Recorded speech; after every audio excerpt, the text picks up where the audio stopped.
listening to Phenomenology Club Radio.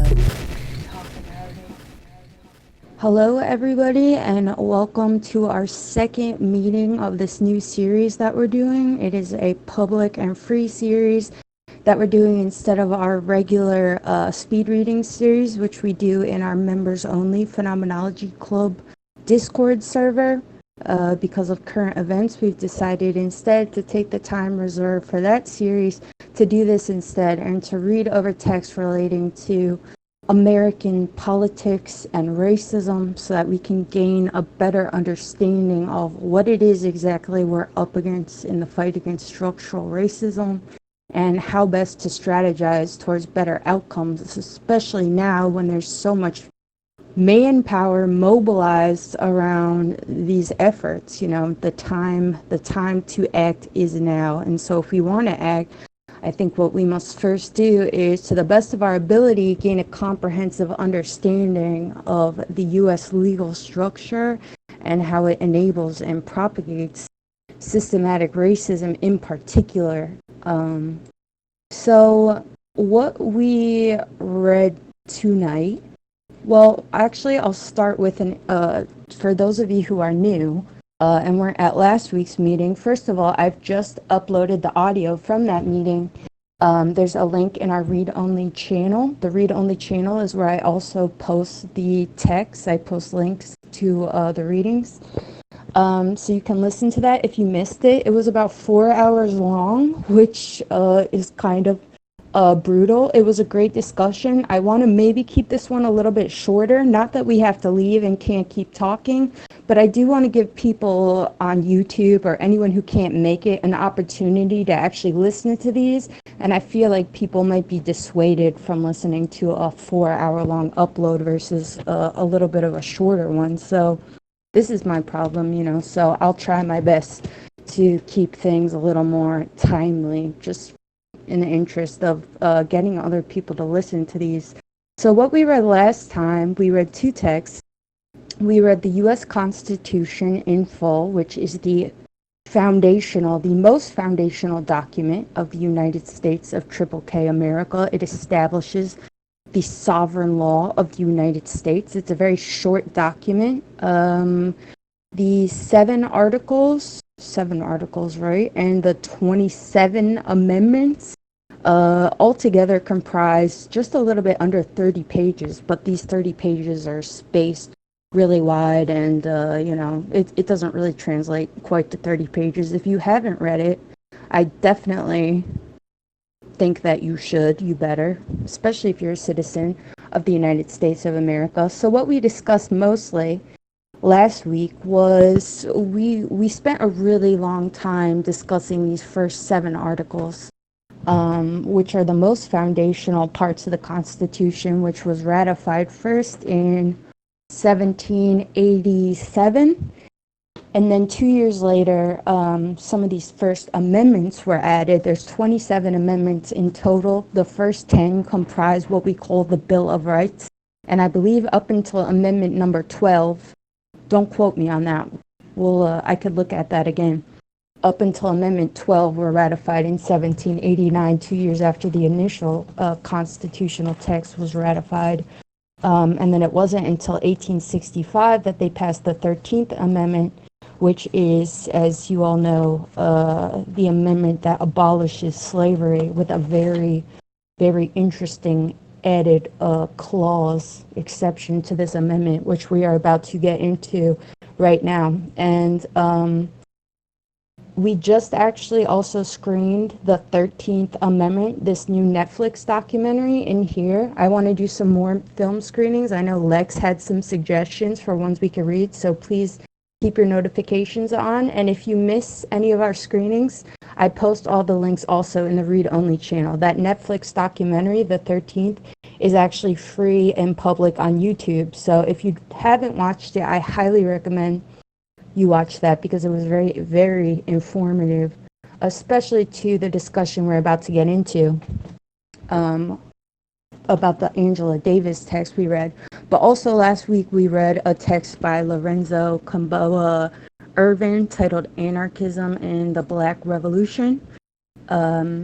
If you didn't read it, then fucking read it. Let's go.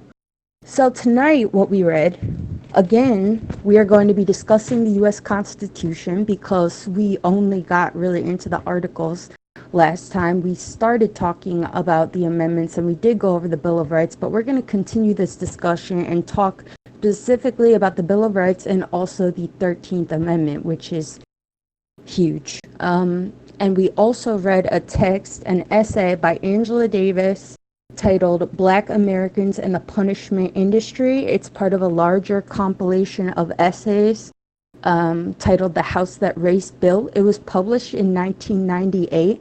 I'm not entirely sure when this essay was written by Angela Davis because it didn't say in the PDF that we had, but I imagine it was probably in 1997 or sometime right around then.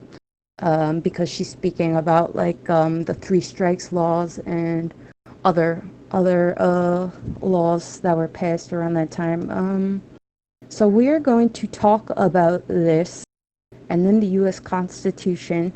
What I did this week was post some discussion questions that some of you answered. Edward and Lex answered them, and I believe Rachel, you might have answered them as well, but not posted your answers. I think a good way to start this discussion might be to go through some of them together. So let me pull those up. Basically, this text by Angela Davis is really, it's almost an overview. It's not highly specific, though she is quoting a lot of specific laws and data, but it's about how racism has become what she calls camouflage, and how she says that, you know, amidst things like the civil rights movement, which happens in the 50s and the 60s in America, that there has been a cultural attitude, a new kind of cultural attitude, whereas before people more openly acknowledge that, you know, there were all of these legal obstacles to Black people's well-being and livelihood in the United States of America. And, you know, even racists could acknowledge this because Jim Crow laws existed and all other types of laws, you know, and obvious ways in which racism is enacted on the Black population.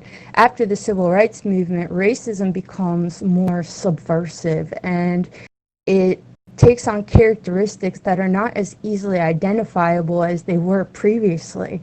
And this essay speaks about how the criminalization of Black people in America is really the main way that the system of structural racism in America is propagated, you know, whereas before it was slavery, and then slavery was abolished, so then it became segregation and Jim Crow laws.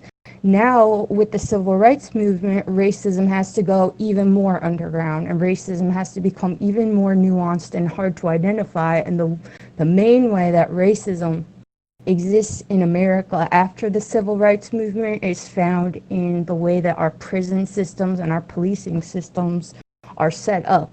And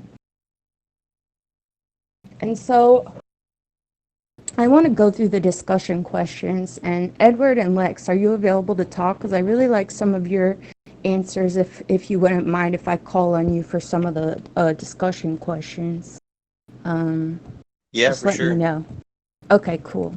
So the first discussion question that I posted was, in your own words, what does Angela Davis mean when she says racism has become camouflage? And I think that I just answered this question for you. And by the way, if you haven't read this text, please go read it. It's very short. It didn't take me long at all. It's only 9 pages total, and it's really a great essay. I think that this question was just kind of answered, and we'll talk about it more as the discussion unfolds. But number 2, Lex, are you there? Yeah, I'm here. If you wouldn't mind, I really liked your answer to this question. This question number 2, what is the relevance of Davis's use of the words fetish and fetishization in her discussion about criminality? Would you feel comfortable answering that question? I really liked your response. Read what I wrote. Yeah, that would be great. Pull it up really quick. So, Wait, and fetishizing. while you do that, I'm sorry, I just want to say for anybody who's new too and isn't familiar with the format of how these discussions go, usually what we do is start with kind of a brief overview where I'll do most of the talking, and then we kind of open the conversation up to the floor a little bit more.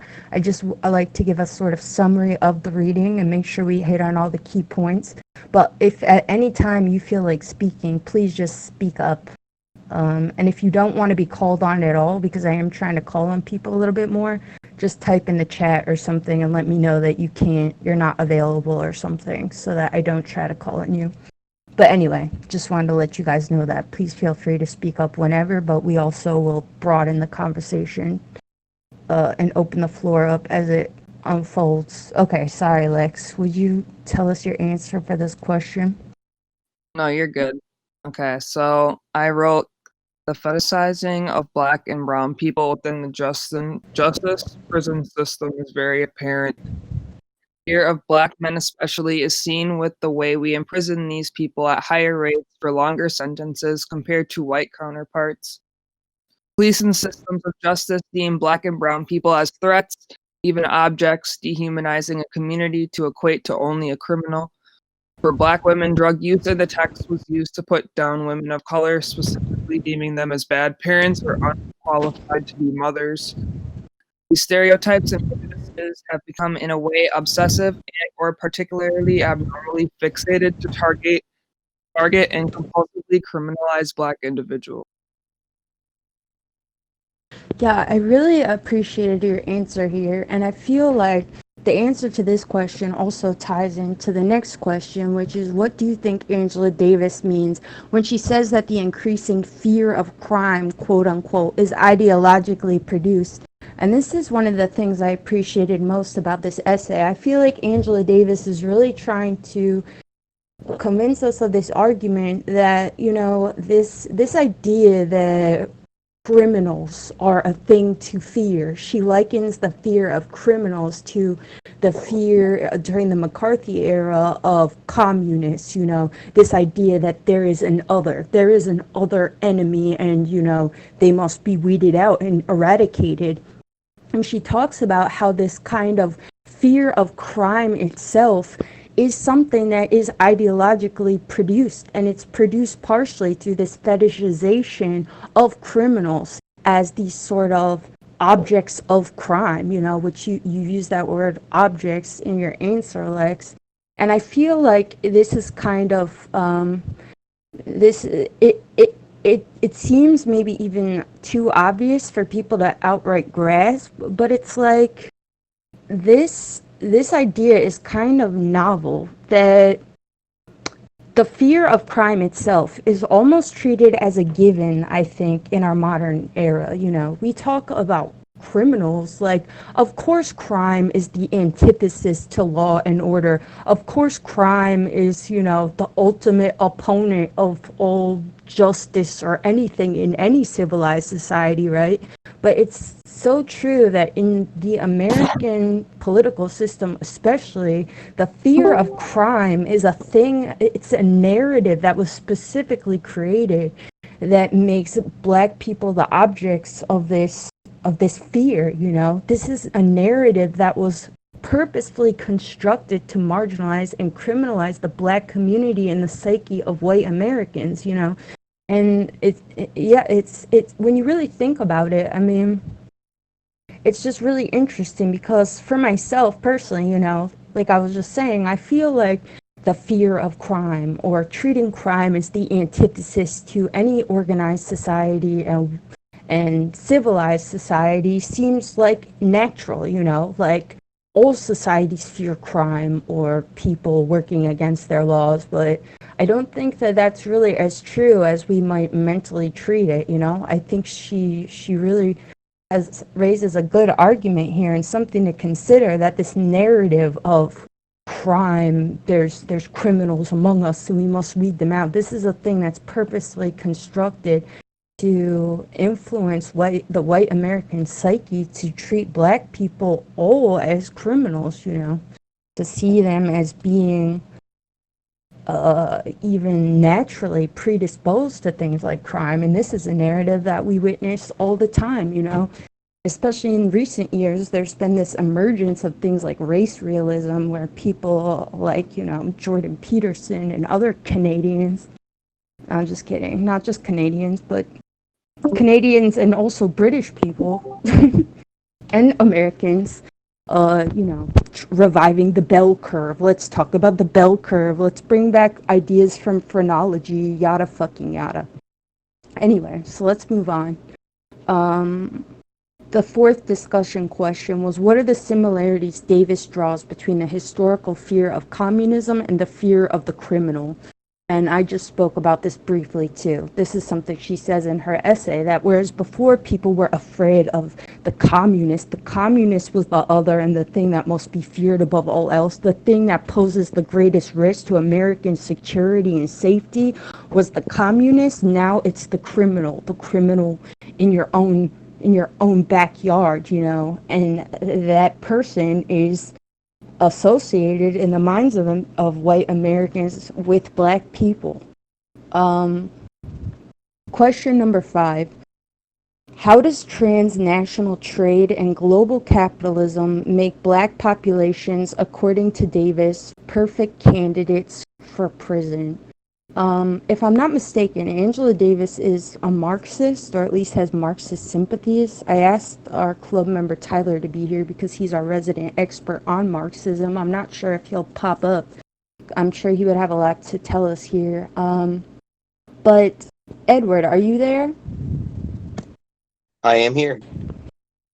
Would you mind answering this question? Because in this essay, I liked your answer, and in this essay, for anyone who didn't read it, Angela Davis specifically speaks of capitalism and global capitalism and its influence on American racism, and I liked your answer here. Maybe you could give us your answer. Okay, so I'll read what I had written. So what I had written was that the wealthy elites have used fear to control the population by creating an us versus them dichotomy. If you're not part of the us, then you must be a part of the them.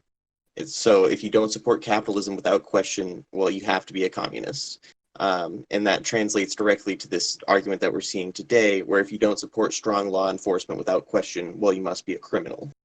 And I think it's that kind of us versus them dichotomy that we saw with communism that is the exact same thing that we're seeing today with, criminality and criminals and crime.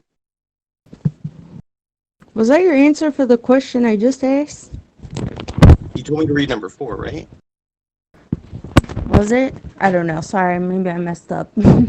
But the idea that Angela Davis is discussing in as it relates to transnational, no, number 5. That's what I was asking. Sorry, I'm like going back and forth to my computer. The question: how does transnational trade and global capitalism make black populations, according to Davis, quote unquote, perfect candidates for prison?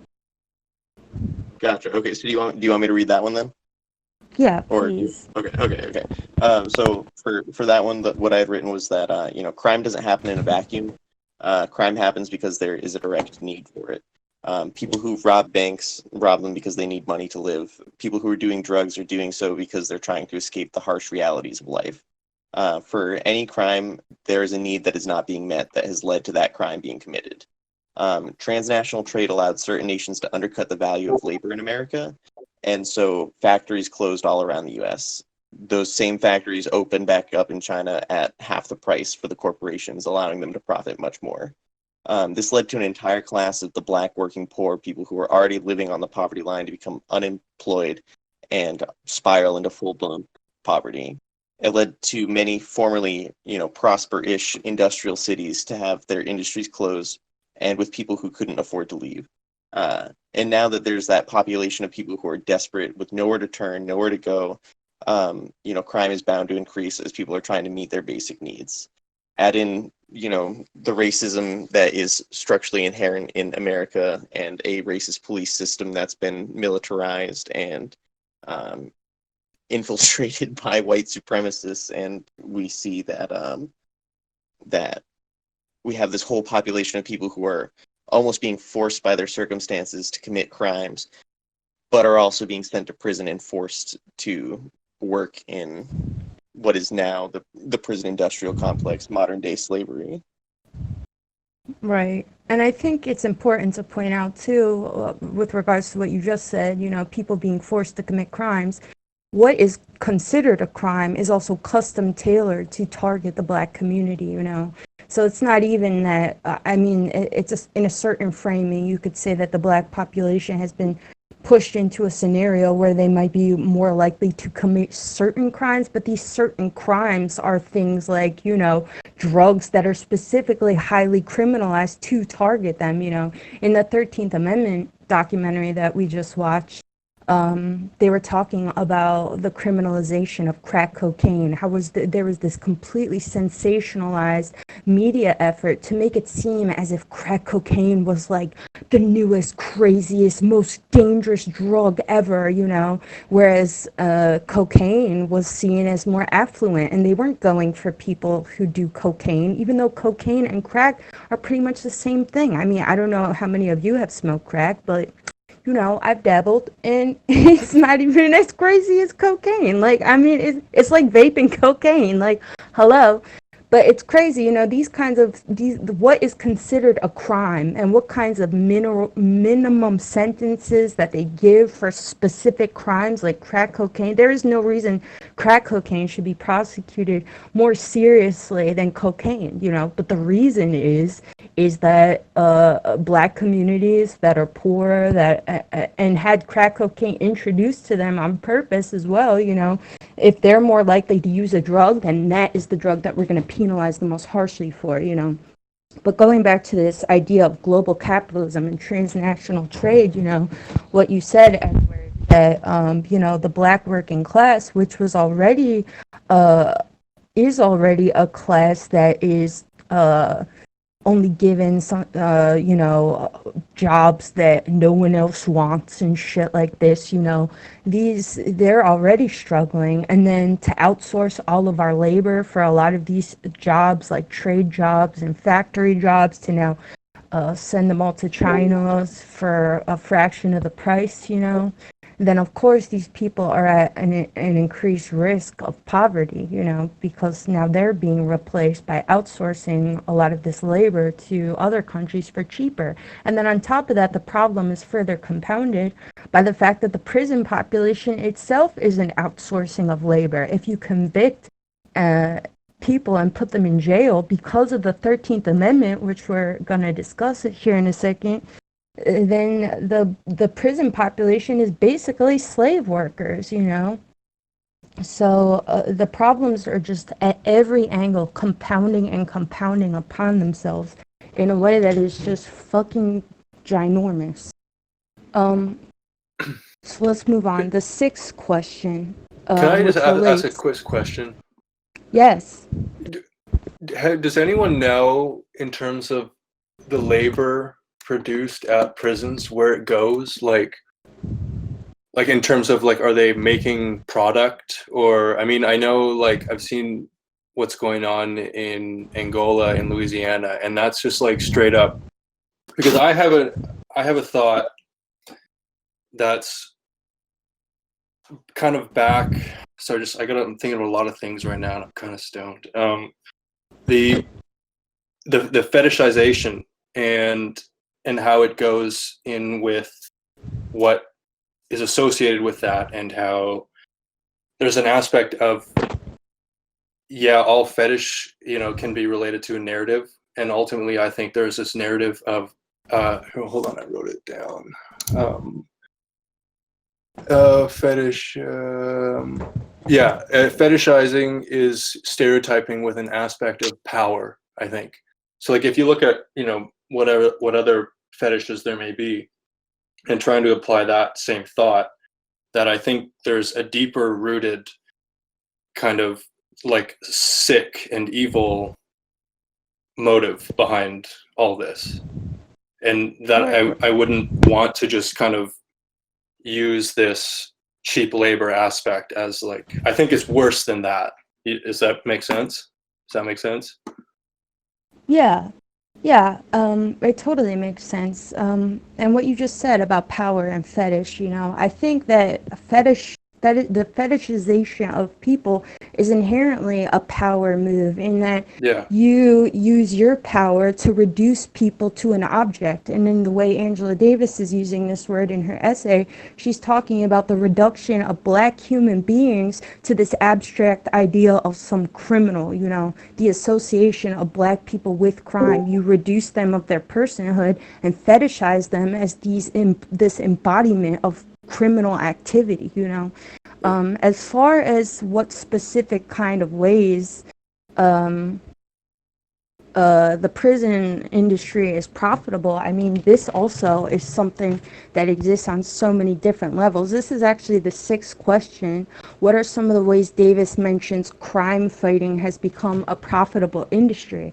For one, and she mentions this, crime fighting technology in and of itself is a profitable industry, things like the development of certain weapons to be used on people. She specifically mentions this foam that is created, and I've seen police use a foam. I'm not sure if it's the specific one she was mentioning, to deafen and blind temporarily people so that they can be subdued, I don't know how many of you are in New York, but I've seen it in real life, these taxis that are basically like undercover cop cars, shit like this. There's so much technology our police departments have, and this technology is specifically developed for our police industry. So crime fighting, quote unquote, itself is a profitable industry. Beyond this, there are products that are manufactured in prison. Watching the 13th Amendment documentary, Rachel, you should watch it if you haven't. But one of the speakers speaks specifically about how baseball uniforms, in fucking clothing, J.C. Penney and Victoria's Secret, two major American corporations, were using prison labor for manufacturing of some of their garments, like literal sweatshop activity. And then on top of that, you have things like, and this was discussed in the documentary as well, things like what was I just going to say? Oh, the phone fees accrued during prison calls. When you get a call from prison, you have to accept the fee. So the fees being charged to the families, I think they said it was $114 billion just in these phone fees from 1 year. It might have been last year, which is a huge amount of money. And then beyond this, and where I think the really, really big money is these multi-million-dollar contracts, things like Verizon being the phone service provider for these kinds of fees, and contracts for cafeteria work, especially because these kinds of things are so profitable for these big corporations too, because they're not really beholden to the same standard of quality that a non-prison population would be holden to. To speak of the food industry specifically, these huge companies, these food companies, get into these multi-million-dollar contracts that last for years. When you sign one of these big contracts, I don't know what time periods they're usually working with, but I'm sure it's like 5 to 10 years or longer. Will be the only food service provider for all jails in the state of Kentucky or wherever the fuck we are. And then these companies too, it's such a win because they don't have to be beholden to such a standard. Who cares what the prisoners are eating? In the documentary, they talked about how there's been all sorts of exposés where they reveal that prisoners are eating food that is literally rotting. There's maggots, and these companies are just getting so fucking rich. It's not that they just don't have the money and we're saving taxpayers' dollars. And that's another way that I think this narrative becomes so subversive rather, because people probably think like, oh good, who cares what prisoners are eating? They're eating maggoty food, they deserve it. They're prisoners, don't do crime. But it's like that attitude just completely reinforces all of these injustices going on. And I think what you just said, Rachel, that that you think it's much deeper than a thing like the fact that the black population is being exploited for cheap prison labor and other capitalist incentives. I think that you're absolutely right, because this issue is it is deeper than that. I think part of the difficulty in fighting it has a lot to do with this. I think we should not underestimate how much capital incentives, the incentive for these multi-million-dollar corporations. I mean, the prison industrial complex is a multi-billion-dollar industry, especially in the United States of America. We cannot underestimate what kind of incentives this complex creates for people for these large corporations that are lobbying with politicians, and there's all types of corporate interests tied up in our legal system as well. I think that this makes it exponentially harder to strategize against, because the one thing that motivates pretty much all activity in the United States of America is the flow of capital, and this whole system is transforming as well. They talked about in the documentary, I can't recommend it enough, by the way, I posted the link if I didn't say that. They talked about how companies, these huge corporations that make all of this money through the prison industrial complex, are already strategizing towards the next movement, because clearly this kind of thing might not be sustainable forever. The more people are being witness to all of the failures of our injustice system, racism keeps going more and more underground, and there's no reason to think that this won't continue. So something they talked about in the documentary is how these huge corporations are already trying to figure out and secure a spot in the next step, which is going to be getting rich off of things like community type prisons, where, let's get all the people out of the prison system and we'll keep them on house arrest. Let's make money off of the manufacturing of new GPS technology that will allow us to monitor people and keep them home with ankle bracelets and other types of surveillance technology. And also things like our bond systems and our systems of parole and probation. All of these things amass so much money and are an even more subversive and less obvious way for our government to keep making so much fucking money off the subjugation of black people and brown people. So it's just, it's the scale of the issue is huge, and I think what makes it really scary is also the fact that every time the American people and the black population strikes out to fight this system, it's like it just keeps going further and further underground. It's like a fucking snake. Like, you hit it and it just becomes more and more wedged under the fucking ground and hard to see, and that's scary, I think. And especially when you consider how complex our legal systems and systems of economics are, it's just going to get more and more entrenched in all the in-betweens, and we really need to be vigilant if we want to be useful in the fight against it. Let's move on a bit. Before we move on, can I just speak a little bit on this? Yeah. So I was a little bit taken aback by the use of the word smart car. Like, I thought this was much older than when I would have thought that smart cars would have been on anybody's mind. And then another thing that Angela Davis wrote in her text, I was like annotating the text as I was going through it. I literally just wrote like 3 exclamation points next to it when she was talking about how California was talking about moving from the 3 strikes law to the 2 strikes law, and then how long into the 1 strike law or the 0 strike law. And she talks about, she like touches on predictive policing, which is something that we're seeing more and more. Like, we have these giant tech companies which are selling, we see Amazon and Microsoft selling facial recognition technology to law enforcement agencies in the US.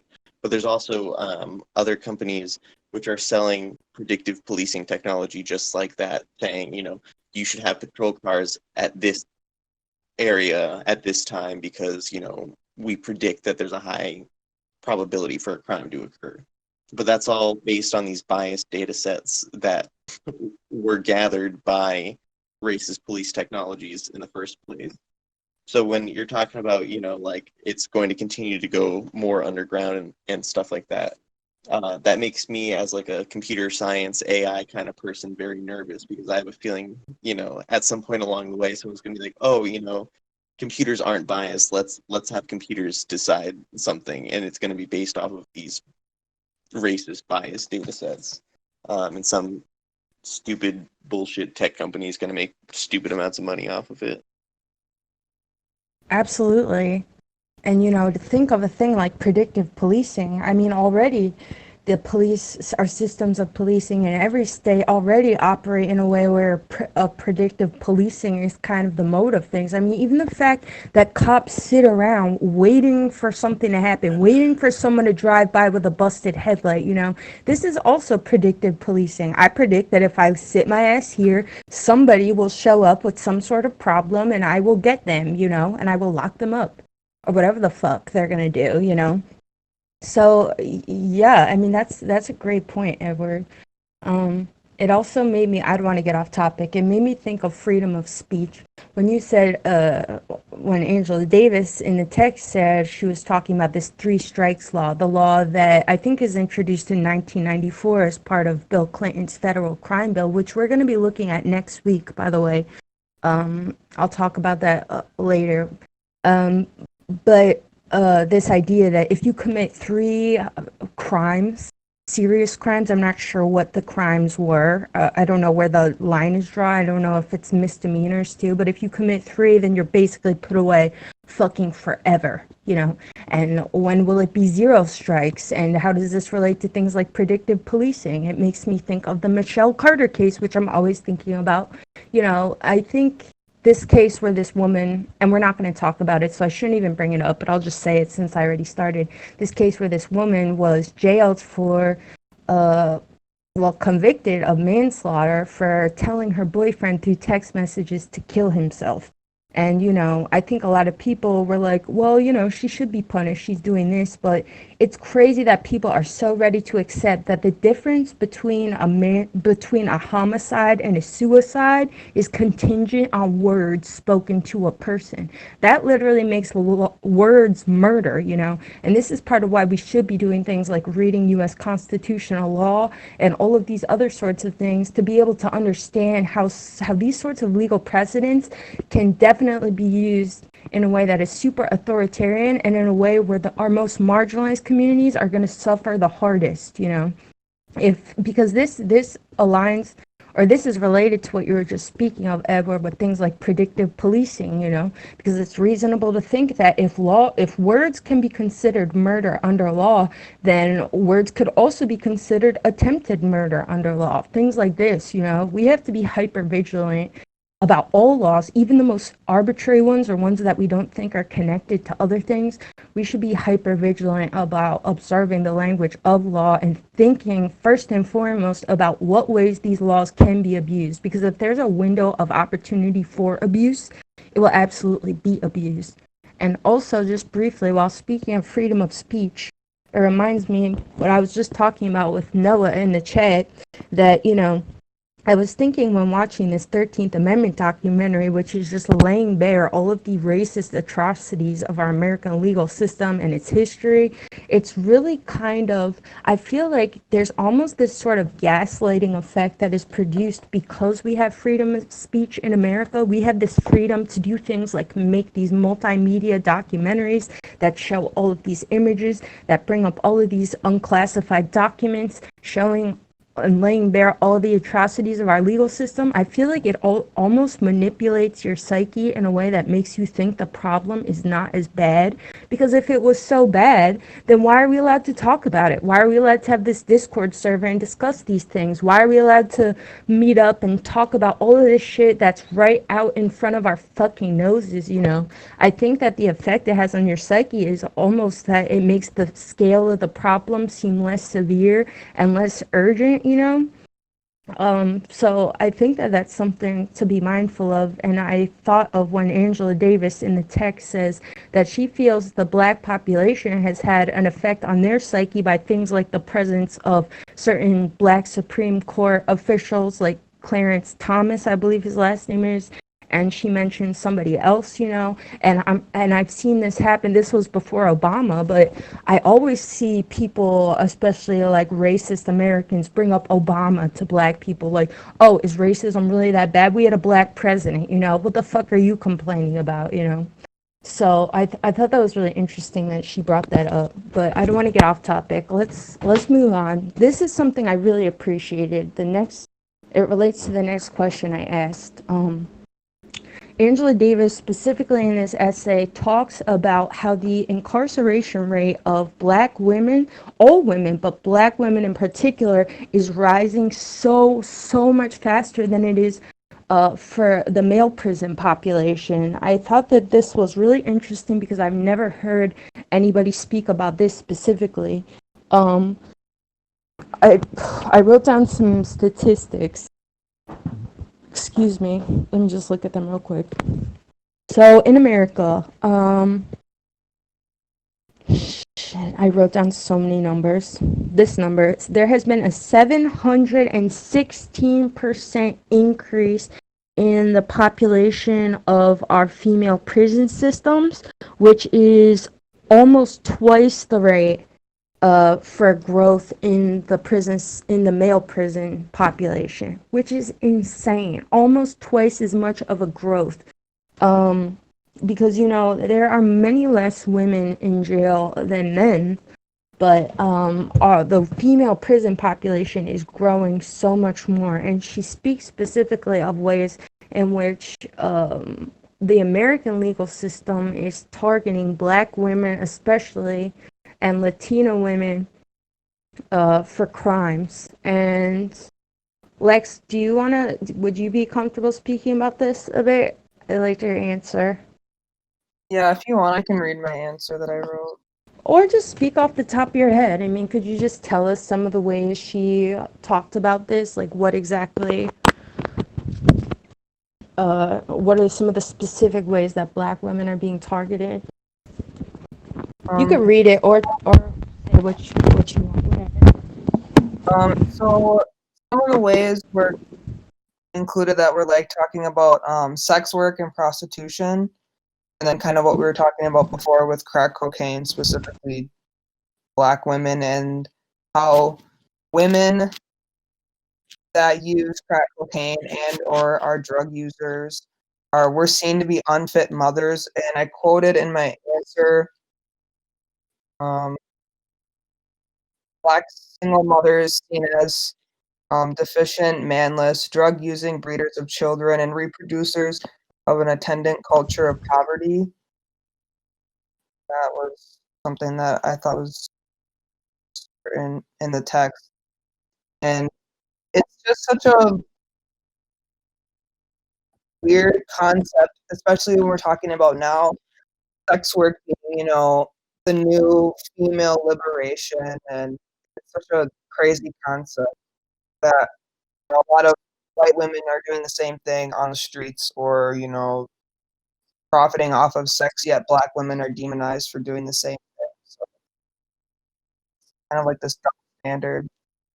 Like, look at OnlyFans right now. Like, it's fucking crazy. Right. I mean, I don't go on OnlyFans, but I feel like white women totally dominate that platform. I mean, all I ever see, like whenever I go on Twitter, is just an endless stream of white girls with their OnlyFans and shit, And it's crazy. It makes me think of, oh, sorry. No, what was that, when the Australian wildfires, when that happened, there was that girl, that white girl that got like $1 million or some shit like that. Yeah. Mhm. Like, it was like just ridiculous. Like, yeah, it makes me think of the similar things happening in the marijuana industry. Look at how many like funny videos there are of white grandmas and grandpas smoking weed and like, oh, I went on a weed edible tour in Colorado that decriminalized weed and shit, and all of these cooking shows and stuff. Meanwhile, all of these black kids are locked up with ridiculous, totally exorbitant charges because of the most minor weed offense, like it's insane. And I think the same thing is true of the sex industry. I mean, it's no secret I have conflicting views on the sex industry as it relates to feminism, but I think that it's really peculiar and depressing and not a shock at all that I feel like white people in America, white women, these women that are making so much profits off of OnlyFans and other sex work, quote unquote, pornography, I feel like they're hijacking the discussion, because I don't know if you guys remember, but a few years ago, I feel like I started to hear more about, maybe more than a few years ago, I feel like I started to hear more and more about decriminalizing this prostitution from the perspective of Black activists that were working to raise public understanding about how Black women are unfairly targeted for prostitution, so they can be thrown into prison. And this is one of the main reasons we need to decriminalize sex work, and also to try to keep them safe, But I feel like white women and liberal feminists have totally hijacked this discussion in a way where now they make it all about like some sort of moral issue, like, oh, like I have the right to have sex for money if I want, and decriminalize sex workers because it helps me and maybe makes me safe or something. I never see people talk about how we need to decriminalize sex work because sex work is a thing. I don't even like calling it sex work. Decriminalize prostitution because Black and brown women especially are so targeted by police for this, especially since a lot of these women from poor communities that are, experiencing generational poverty, a lot of women, especially, are denied educations. And how are you going to work? I mean, we already live in such a sexist world, such a racist world, sometimes being a prostitute is the only option to make money, to feed your children, maybe children that you had because you couldn't afford health care and reproductive care, or couldn't afford an abortion or didn't have access to one because you live in one of these states that closed down all the Planned Parenthoods except for one that's 10 hours away and you couldn't get there, shit like this. So I think Black women, Latina women, and also Native American women, because their incarceration rates are insane. I don't know if I wrote down the statistic. I'll look at the page in a second, but I think we need to be talking also about Native American people and especially Native women, because they represent such a high population in our female prison population especially, and it's crazy. But I think we need to recenter discussions about decriminalizing prostitution through a lens of trying to dismantle white supremacy, especially, it's not some fucking ideological struggle about fucking female sex liberation or whatever other liberal feminist bullshit they're trying to sell us, But anyway, I think what you just said, Lex, too, was really, it was, you reiterated a point that Angela Davis made, that Black women are persecuted for reasons that are very gendered, this idea that you're manless when you're a single mother, this is going outside of what's expected of women in our civilized American society, being a single mother is a moral crime in a certain sense, and getting addicted to drugs and being an unfit mother, and even things like prosecuting women who are pregnant, if you're pregnant, maybe you don't even know you're pregnant and you smoke crack or something, then we can get you with even more penalties, shit like this. Were you going to say something else, Lex? I feel like I just heard you for a second. Oh, I was just going to say that, Black men and women have similar stereotypes, but Black women have their own set of stereotypes of being, loud and angry and, ghetto and all these other things that, differentiate them from men, which also is and hypersexual. I mean, same with the porn thing. I mean, you can go on Pornhub right now and see all this fucking just race played, disgusting, foul ass content that's made, and it's just not discussed. I mean, in that porn industry itself, it's just they're profiting off of, exploiting these Black and brown people, not just Black women, but, brown peoples in this like dehumanizing manner. Right. And I feel like, I mean, this is anecdotal, especially as a white person, but I feel like, in what I observe, I feel like black women are criminally left out of these discussions. Like, it really kind of bothered me watching the 13th Amendment documentary, which was a great documentary, but it just kept showing this rise of the rate in the male population, specifically the male prison population. I was a little upset after reading Angela Davis's essay and looking at the increase of rates for incarcerated black women. It's just like, I was just kind of surprised at the failure to mention it at all, because like you said, Lex, black women have their own very specific set of things that they're fighting against as well, and the ways in which they are targeted for criminalization are specific to them as black women. They target black women in ways that they don't target black men. I mean, of course there's similarities, especially things like prosecuting for drugs and shit, but like you were saying, there's specific ways that black women specifically are targeted, and I think we should all be as mindful of this as possible, that even in these more progressive discussions and shit, I think black women are still criminally left out of the discussion. I mean, I don't know how you feel about this, Lex. I'm thinking too, as well as, black women and black men. Women aren't given the same set of protections that, black men are given in those same circumstances, in the prison system and everything else. What do you mean by that? Like, just being a woman itself. Think about, the access, to, certain doctors, sanitary, all those sorts of things. Just being biologically having, a fucking vagina and whatever it takes, to, have those needs met aren't being met, just by being a man, or certain like birth controls or any of those prescriptions, things like that. Right. Yeah, if I'm not mistaken, women in prison they do not get free menstrual products. And, people in prison don't have any money. And when they do work, they're paid what, like $1 a fucking week? Like, pads are like $7 for a fucking pack, I've read about how women are making makeshift menstrual products in prison.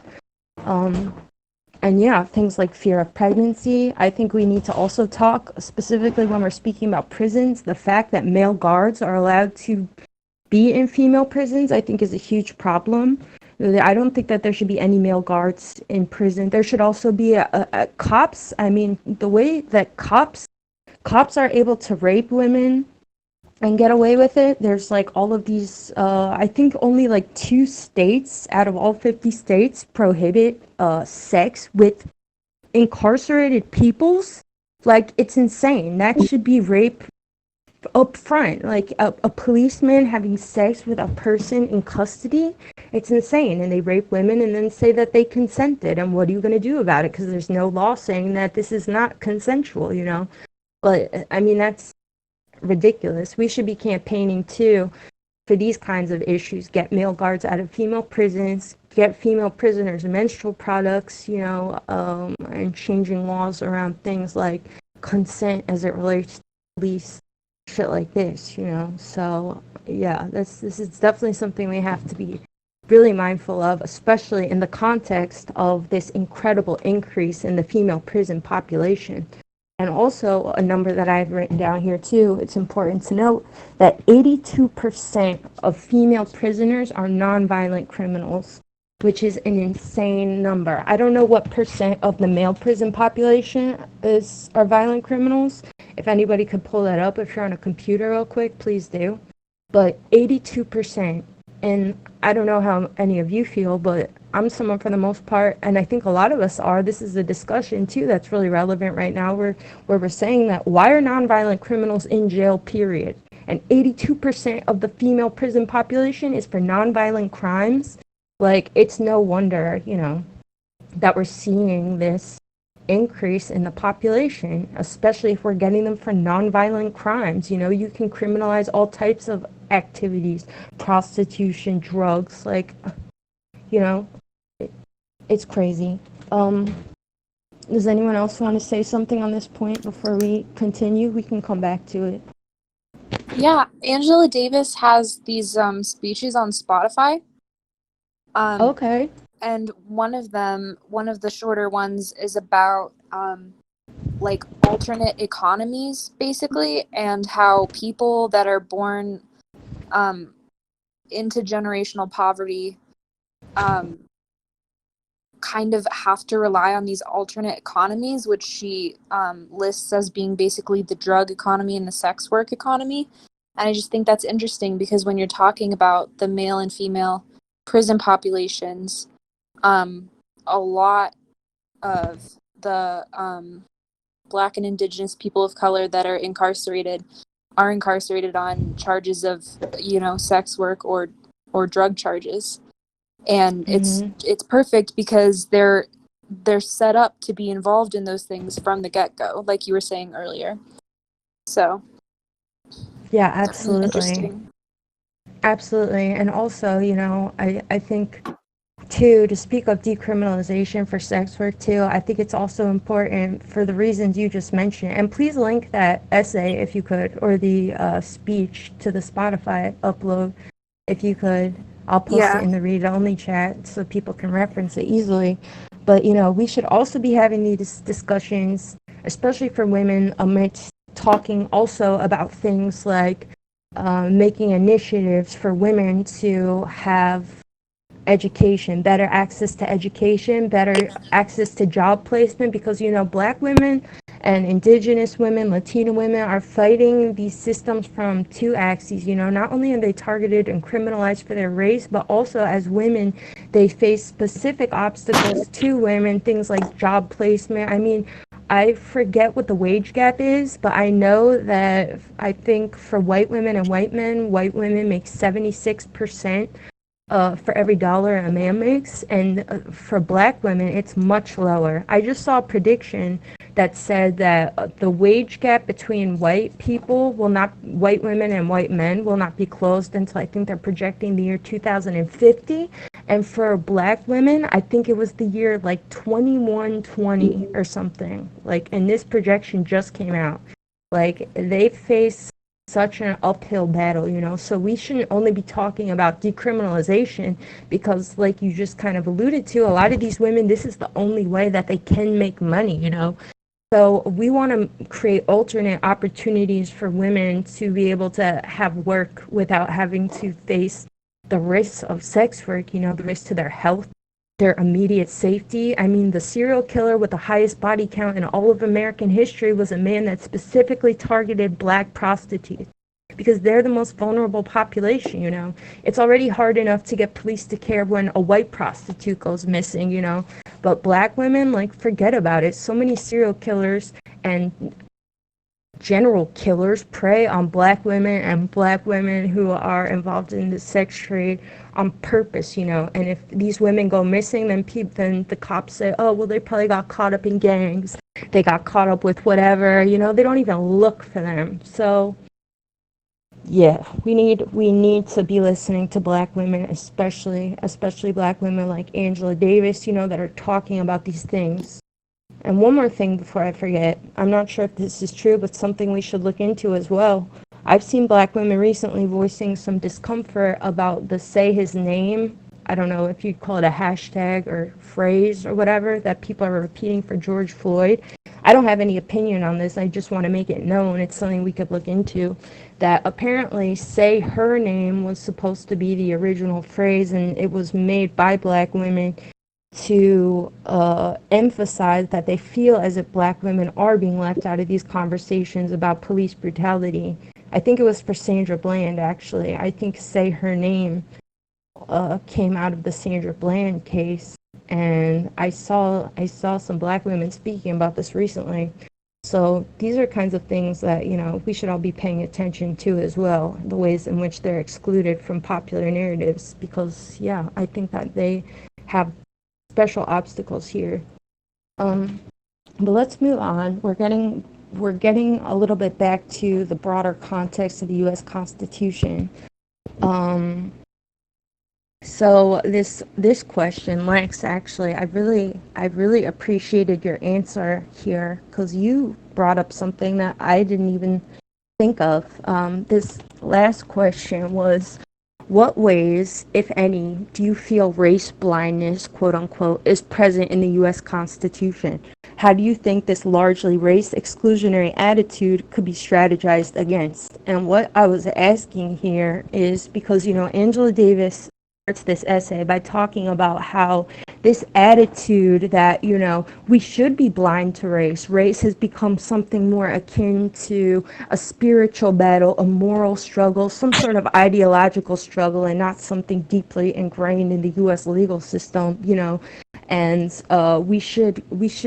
there's an attitude. I mean, it's the attitude behind people who say, I don't see color, and even certain black people like Morgan Freeman. I mean, he's like spoken out time and time again about how like we don't need Black History Month because we should stop talking about race because then it won't be such a big deal, shit like this. Like, this attitude of willfully ignoring, trying to consciously ignore race, and also leaving out race, conveniently omitting it from conversations, that this is a huge problem. It's not simply, that laws exist to criminalize or to persecute Black people, but also the conscious omission of laws that can uphold the safety and well-being of Black people. This omission in and of itself might be even more dangerous, So I wanted to ask, and I really liked Lex's answer, if you could read yours. I wanted to ask, based on our reading of the U.S. Constitution, what are some of the ways that you notice race has been omitted from the Constitution in areas where it should or could be included, and where this exclusion is causing a problem? So Lex, would you mind reading us your answer for that one? Okay, so for my answer, I had 2 articles. So that I brought up. There's Article 14, Section 1, that states, all persons born or naturalized in the United States and subject to the jurisdiction therefore or thereof are citizens of the United States and the state wherein they reside. No state shall make or enforce any law which shall abridge the privileges or immunities of citizens of the United States, nor shall any state deprive any person of life, liberty, or property without due process of law, nor deny to any person within its jurisdiction the equal protection of laws. So for my answer, I wrote, there's no equal protection under the law for marginalized groups, and the amendment prior, the 13th Amendment, blatantly targets brown people in the criminal justice system. Also depriving land or property is clearly not including the indigenous and tribal communities in which these same properties and land were stolen from and continue to be infringed upon. Yeah, I thought that was a great answer. This, for anyone who didn't hear, that was Article 14, Section 1, where she wrote that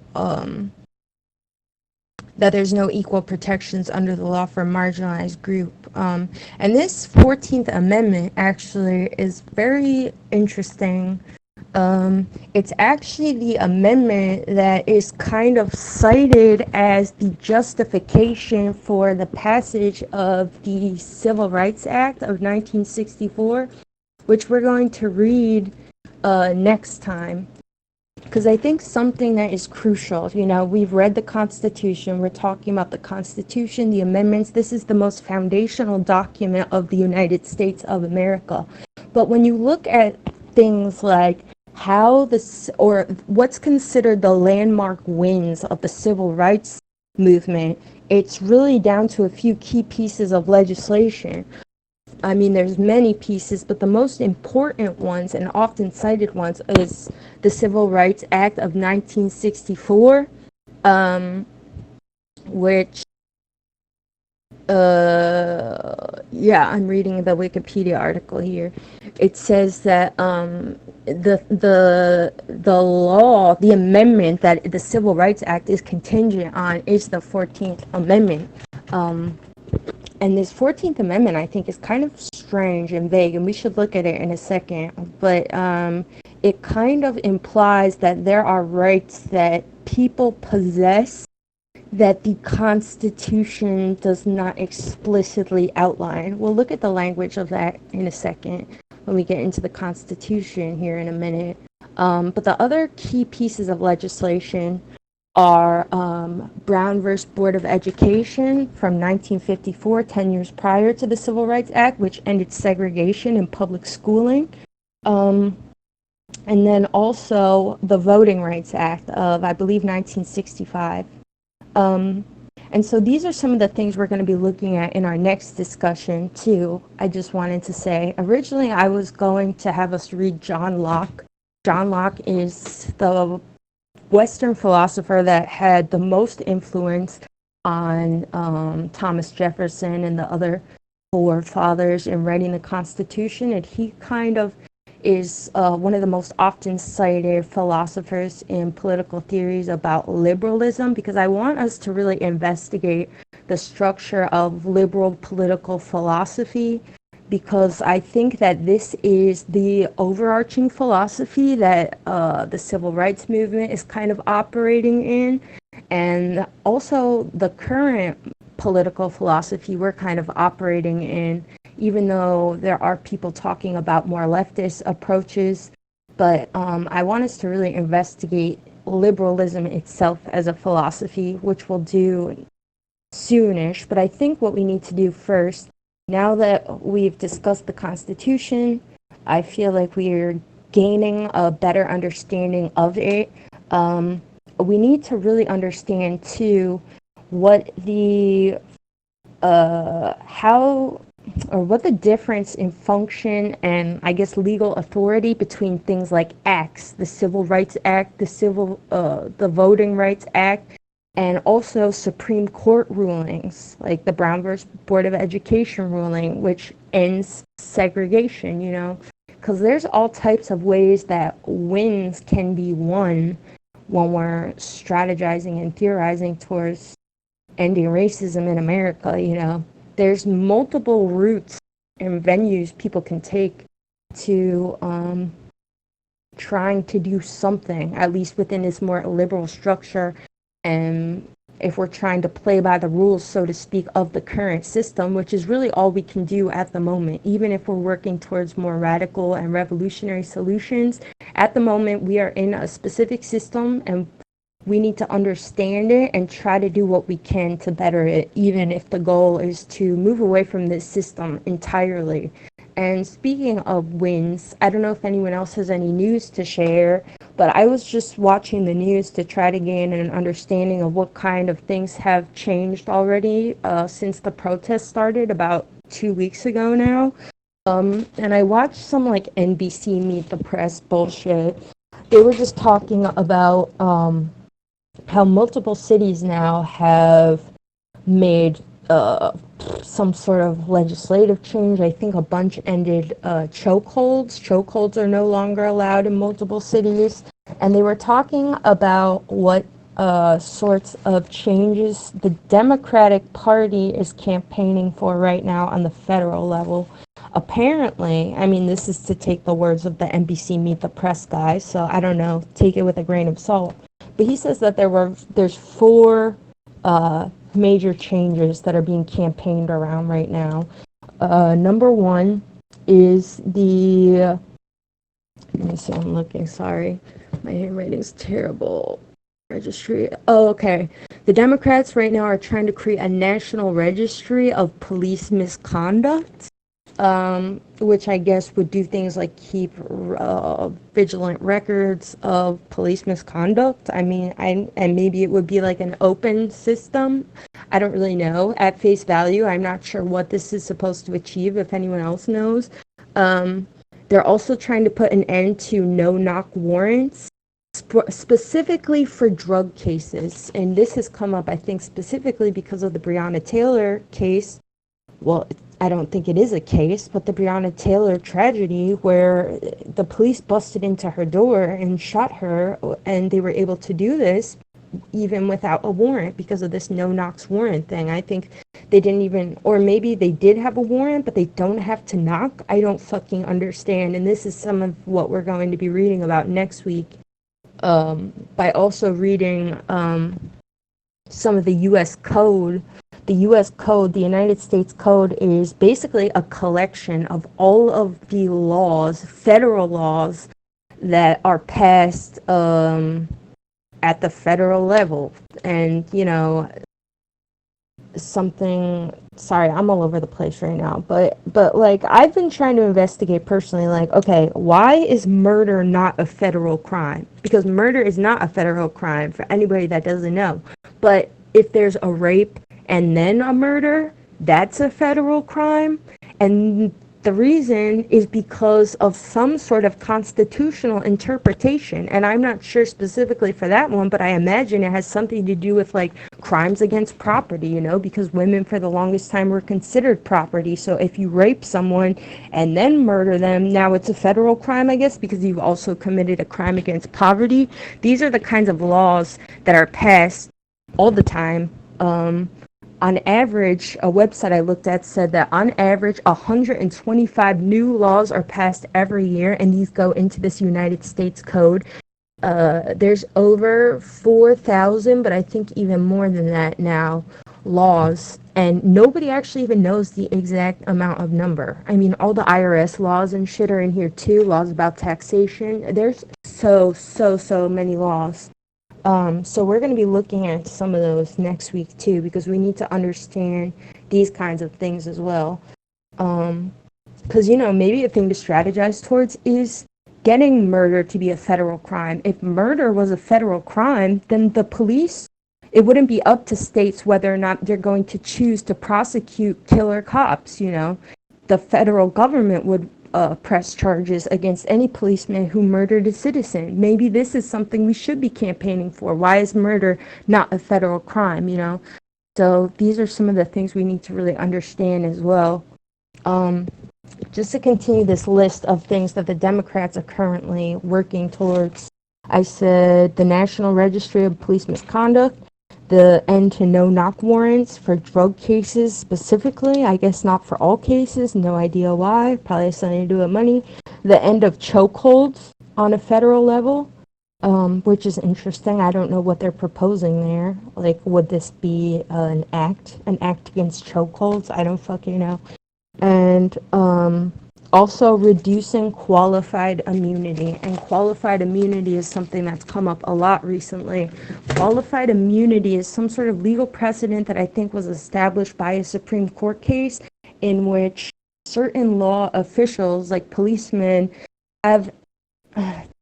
they are, if I'm not mistaken, I think they're protected from being prosecuted on the grounds that if they have not specifically violated one of your constitutional rights, if it can't be proven they have violated a constitutional right, then they have qualified immunity to basically do whatever they want. As long as it doesn't specifically violate your constitutional right, then they can be immune from prosecution. So there's a lot going on. Does anyone else have any sort of updates when we're all trying to keep track of everything going on? Any news about legislation changes or anything, maybe in your respective city or state?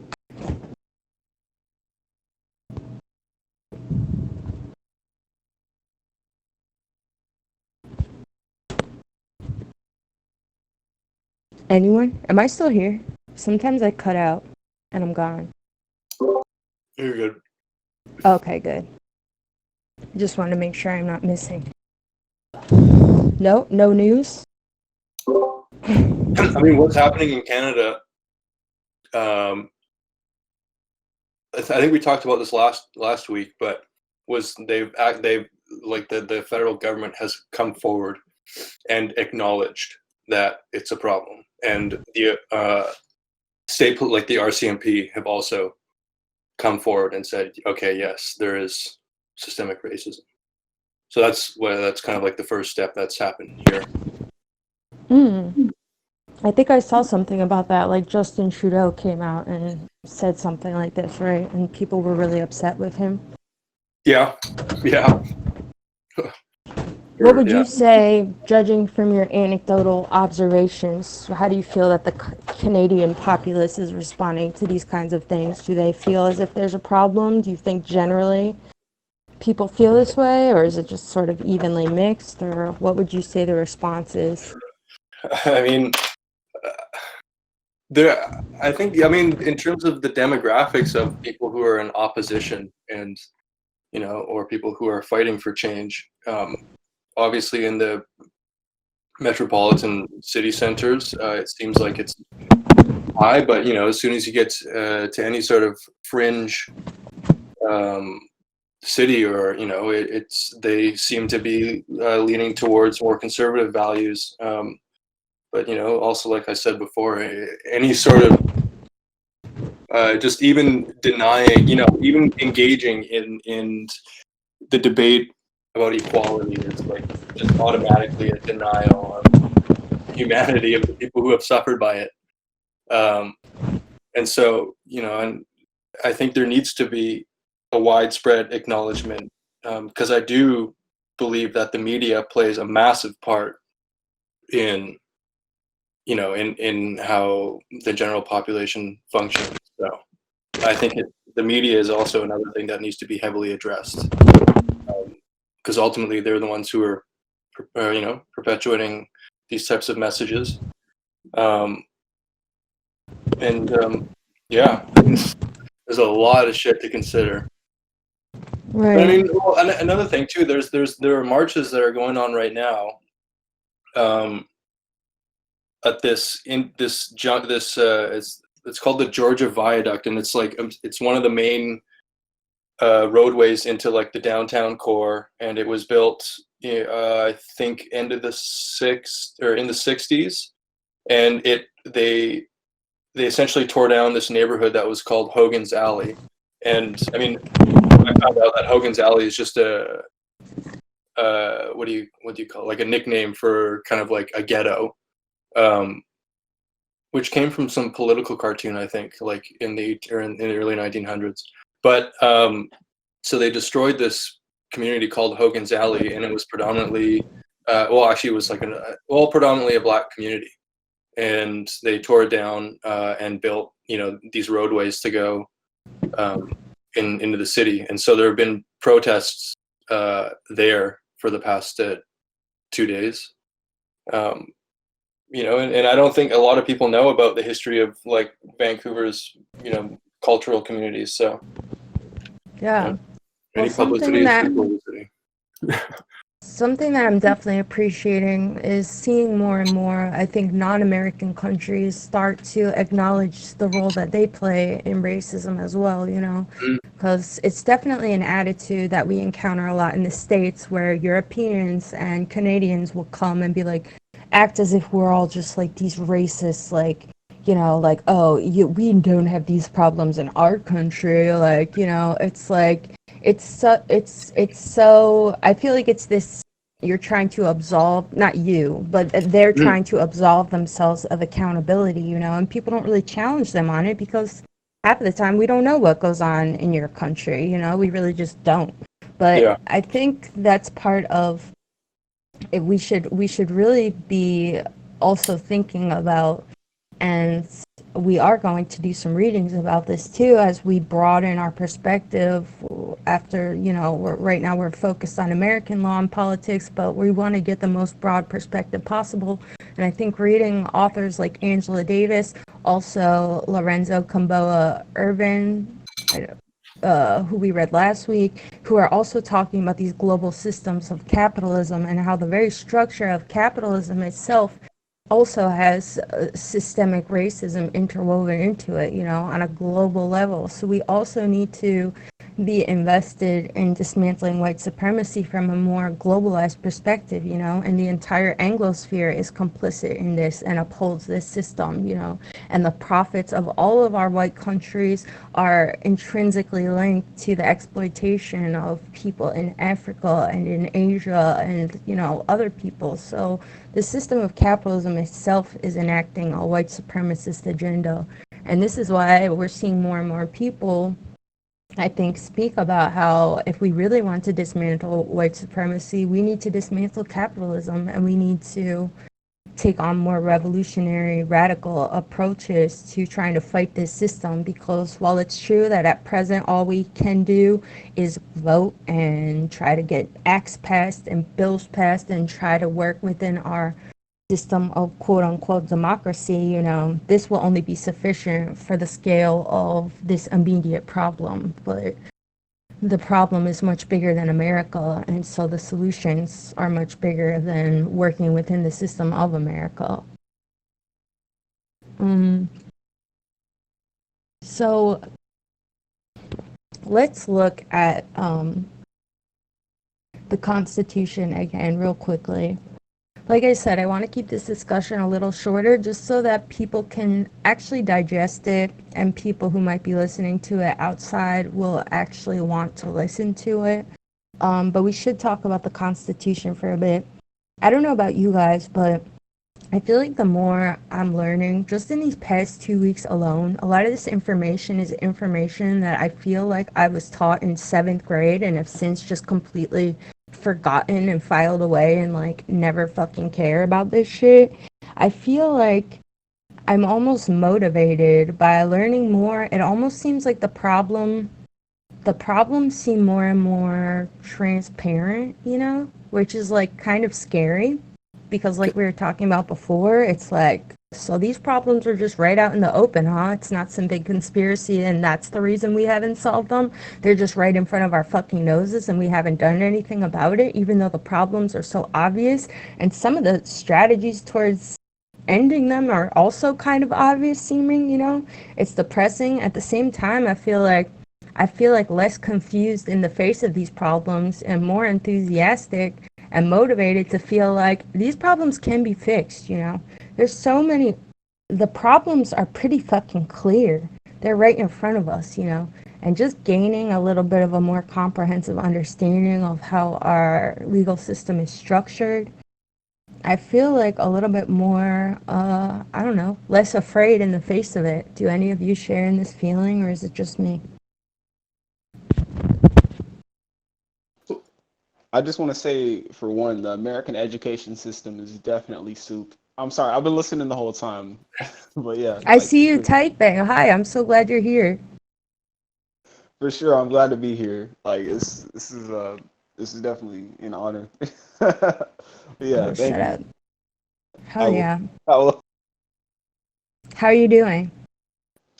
oh man, I was looking at recently. I've been paying attention. I got a call from my grandfather today. He wanted to bring up the Wendy's situation that happened in Atlanta, and I live in Georgia, so I understand like that's a big thing, at least right now, because like how can people like just it's I wish I could say more. I don't want to use up my time here. No, say as much as you want, please. That's crazy. Yeah, I didn't even bring that up. I forget the name of the man, but yeah, even with the spotlight on the police, they can't manage to not shoot an unarmed black man. Like, are you serious? Looking at everything that's gone on in the past 2 weeks, and this has happened again, you would think that every cop would at least be like thinking about nothing else, you know, when all of these people are mobilized against them. Like, seriously? I mean, I can understand the fear, but I looked at the video and even I was just like, okay, so he grabbed the taser, and like he might have grabbed the taser, he might have like done all that shit, but like there was still another person like in that whole vicinity.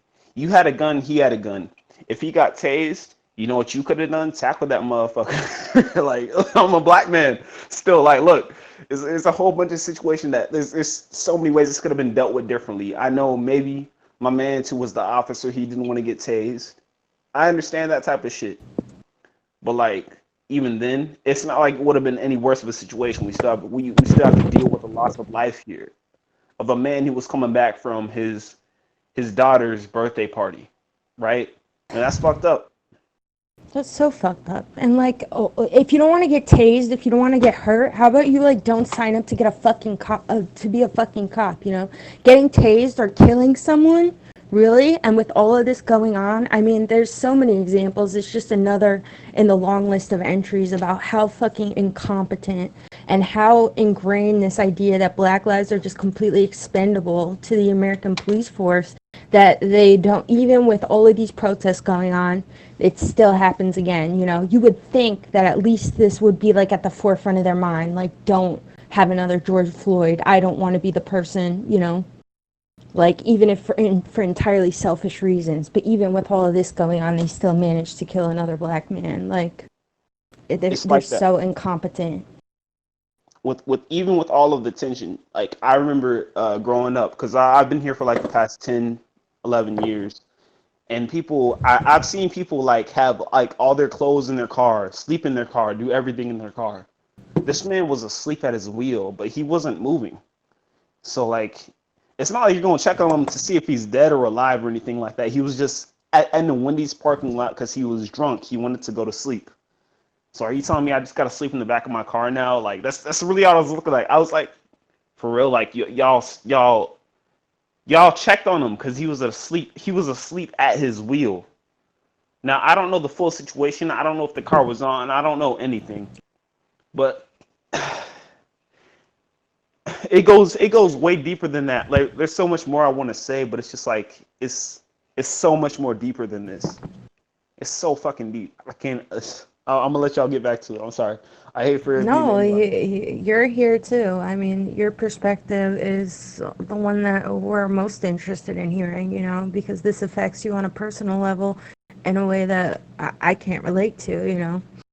And it's fucking terrible, you know, but you're right. This problem is so deep.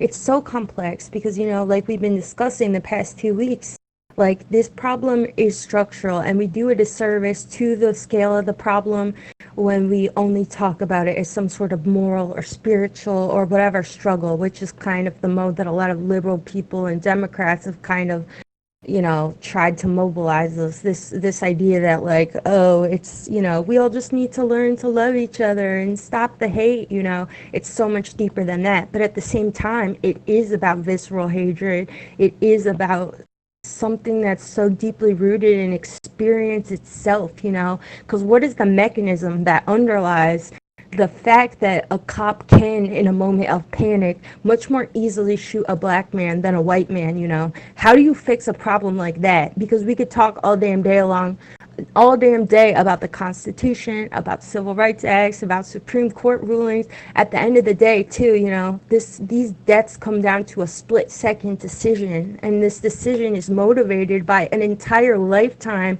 of bias that has been reinforcing itself in the psyche of the person who ultimately pulls the trigger, you know? So this problem is ideological too. It's visceral. It's so deeply ingrained in the psyche of all Americans, no matter which part of the, you know, which demographic they're members of. This shit deeply informs everybody's worldview who's an American citizen, and this is part of the reason that it's such an erroneous attitude to be like, I don't see color, or like, stop talking about it, it'll go away, you know, maybe I notice race so much because you won't shut the fuck up about it, shit like this. Like, white people especially have convinced ourselves that we possess some sort of neutral perspective and that we are not burdened with, you know, these questions of identity and racial injustice. And I feel like it's a very liberal attitude to act like, oh, I can't relate to your problem ever. I could never imagine what it's like. Like, I'm so sorry, you know, like they too are manifesting this attitude as if like it doesn't affect my worldview, you know, like sure, I've probably internalized some prejudicial bias, but I have the neutral perspective, the perspective that's unburdened by racism. But it's such an erroneous idea, you know. White people are just as much, our psyches have also developed in such a way where our viewpoints are totally tainted, you know. Nobody has some sort of unbiased perspective on race. If you're living in the United States of America, we've all internalized different narratives and how we exist in proximity to it, you know. So sorry to rant, but you're right. It's so deep. That was, can I just say, that So, was extremely beautiful and lucid. oh, Yeah, thanks. it's like I said earlier. It's like, man, It's like this is so kind of a different point. I said, my guy, one of these days, God is gonna say. I was talking to Rachel too. I said, one of these days, God is gonna say, haha, JK, we Pangea now.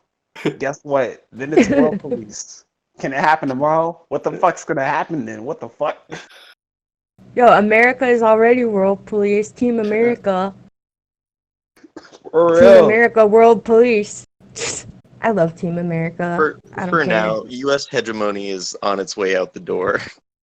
Yeah, well, let's fucking hope so. It does seem that way. I mean, that's something to take comfort in, right? That the U.S. as a whole is collapsing on the international stage. You know, That's the like one good this- thing about the Trump presidency is that he has single-handedly led to the downfall of U.S. hegemony. Right. That is something to be comforted by. But, you know, at the same time, we need to be focused more than ever on our most vulnerable populations because they're the ones that are going to suffer the consequences of this, too, in a way that's more severe than the rest of us, you know. So let's talk briefly a bit about the Constitution.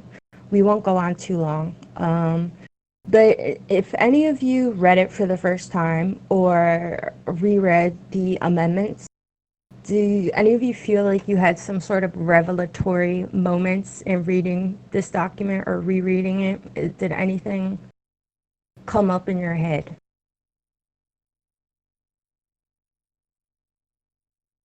I mean, so I had to read the whole of the Constitution in like 8th grade, so I don't think that counts as having actually read it because A, I was being forced to, and B, I was fucking 12.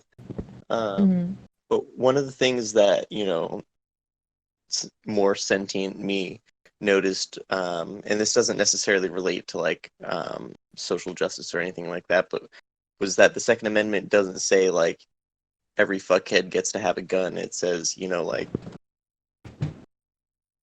militia is necessary to secure a free state. So the right of the people is to bear arms or something to that effect. It doesn't.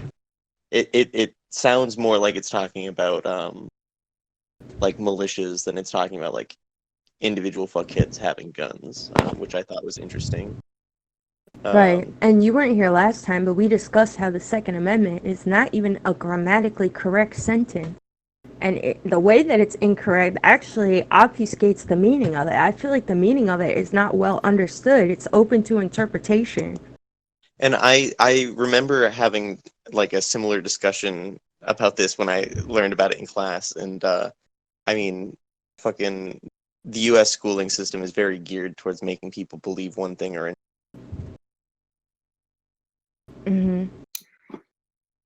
And, you know, I don't know how much we should get into it because I feel like the Second Amendment conversations can just totally take us in a different way, you know.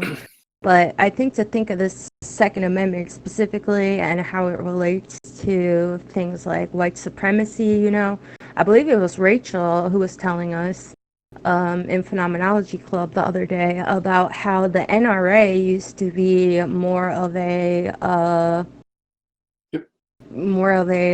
they were more interested in things like gun control, or at least maybe more ambiguous. They didn't take this really strict like anti-gun control approach until after the Black Panthers, or until the Black Panthers happen, and you have black men that are armed, you know, and people, and then people want to mobilize this fear the white population has of seeing black men with guns, and then start all of this anti-gun control type stuff. I don't know. Rachel, tell us a bit about that. Yeah, okay, well, the NRA formed, I think, 2 years. It was at like 1871 or something in the North, because they looked at the statistics from casualties, and they realized that statistically the people from the South were better marksmen. And so like they wanted to create a club in order to train you know, people in the military and just the gun owner better marksmanship, in fear that there might be another war. And Oh wow. there's some like heavy, is that Oh me sorry, buzzing? that was me. Yeah. No, sorry. And then, so fast forward, I guess, until the Prohibition era, and there was the crime increase with gangs and mafias, and so they initiated the first gun control, which was, I think, banning of pump action shotguns and automatic weapons, which was the Thompson at the time. This is in like 33, and then I think shortly after they took away the what do you call it? They when you lift the prohibition. But I mean, there's conspiracy around the organization of all that and how everything is related. But then it didn't go on until I think the 60s when there was they were trying to there was a shootout. I can't remember what happened. They were going to do some sort of gun control, and there was a shootout with the ATF and this guy who was from, I think, in Texas, and there was like a big uproar, and some big rig, I always get that mixed up, lawyers, Texan lawyers and other money men got together and essentially took over the NRA, because it's like there's a board, and so you can vote in and vote out, and they voted all these people out and formed like a branch for legislation, and then so ultimately gun manufacturers and ammunition manufacturers would funnel money, and like the Koch brothers would just are starting to funnel money into this legislation branch, and so they're essentially writing the gun laws. And the Second Amendment thing wasn't a narrative until the takeover. So that whole thing about arming, having the right to bear arms, wasn't a thing necessarily until the 60s.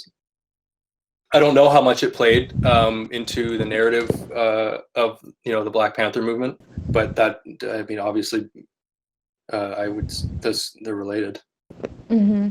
Yeah, thank you for that. Yeah. I feel like, these are the sorts of things, especially, as us existing in our general age range, we weren't alive when a lot of this stuff happened.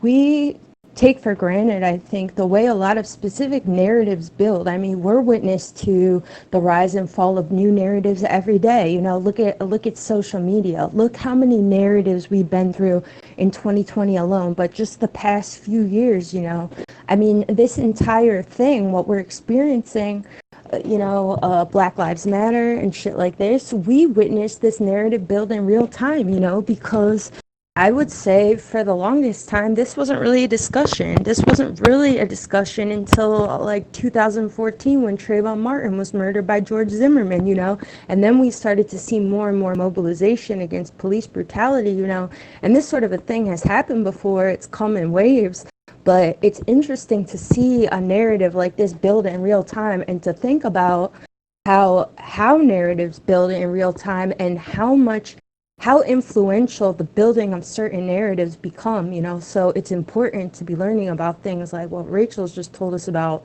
the building of this narrative around the Second Amendment. And it's not hard to imagine that for a long time, people didn't talk about the Second Amendment every other fucking sentence. We hear it all the time. There's people who are just like all about the Second Amendment, like their politics is upholding the Second Amendment. That's all they give a fuck about, So it's not hard to imagine that this is a narrative that was built and didn't exist previously, and it was built because of specific reasons. Just like Angela Davis in her essay was talking about the narrative of the American criminal and the Black community as criminals, a narrative that didn't previously exist but then becomes built in the psyche of the American public and ideologically enforced, So it's really interesting to think about these things too, and how narratives can change and how we can help change them, especially in the age of social media where all it takes is a hot take with enough retweets to become the next fucking thing, How many times have we seen a take just start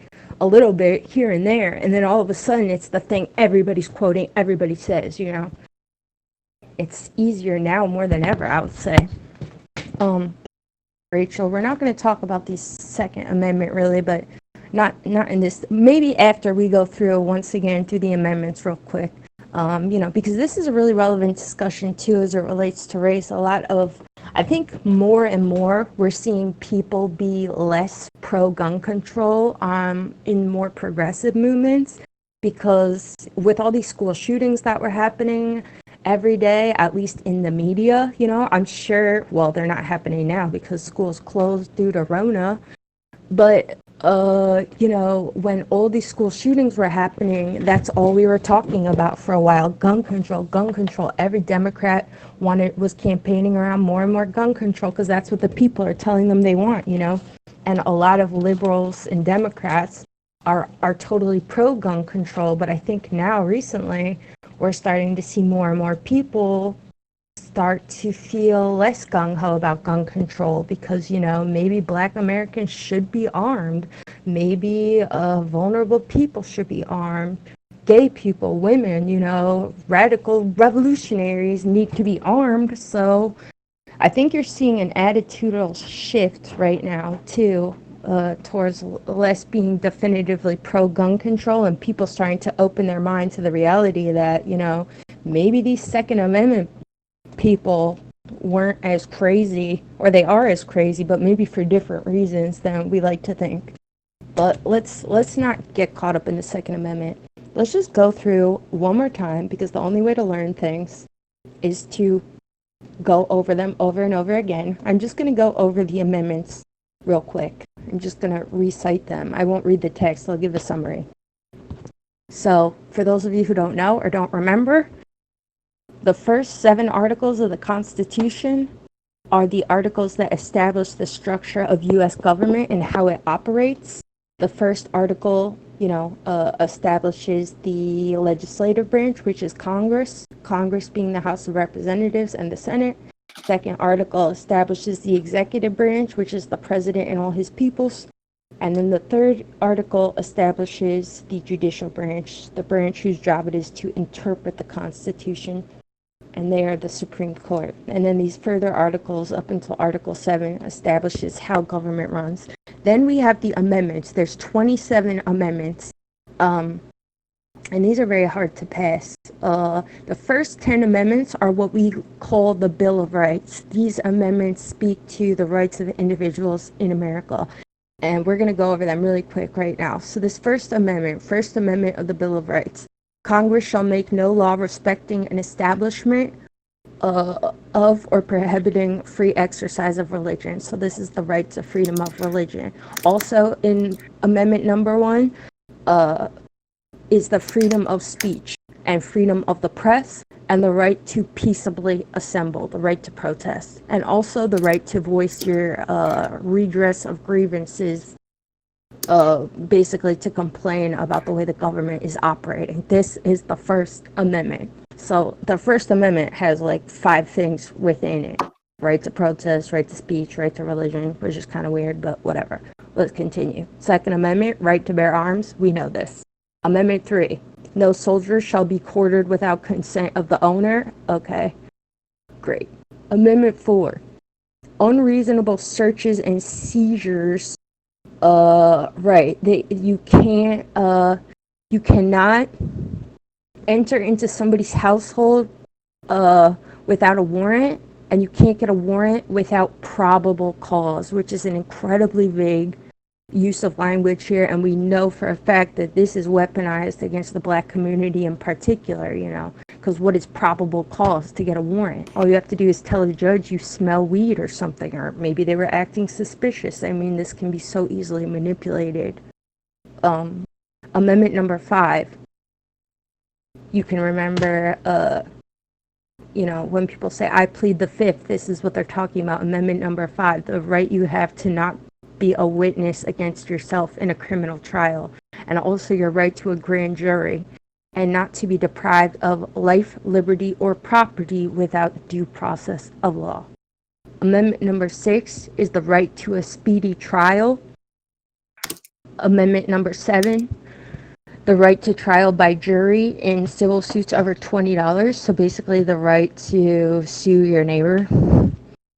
Amendment number 8, excessive bail shall not be required or excessive fines imposed, nor cruel and unusual punishments inflicted. This, I think, also is very relevant to conversations about how our prison and probation and bail systems operate. Amendment number 8, so keep that in your pocket. Amendment number 9. Now, this one is weird, and this one is linked to amendment number 14, which I'm trying to rush to right now. The amendment that Lex cited in her answer about how she feels that this amendment is exclusionary. Let's look at it together real quick, because I don't feel like I have a complete understanding. So amendment number 9 says, the enumeration in the Constitution of certain rights shall not be construed to deny or disparage others retained by the people. Now, what in the fuck does this mean? Because this seems to imply that I think what it's saying is that your rights, your constitutional rights, cannot be used to deny somebody else's constitutional right.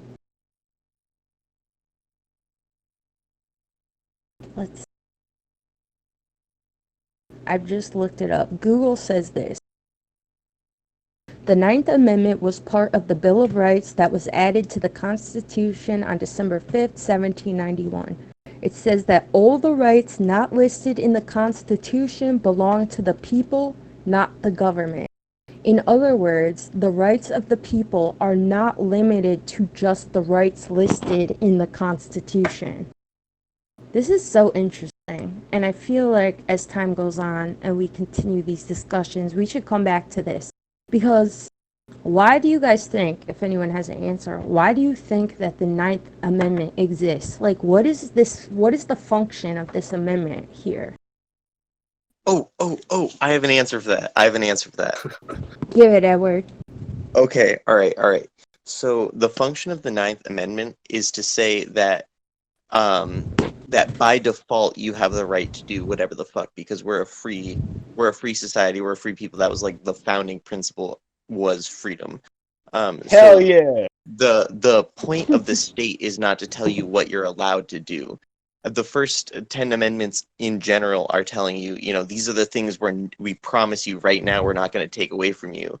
But just because we're telling you we're not going to ever take this away from you doesn't mean that you don't have the right to do this shit. You know what I mean?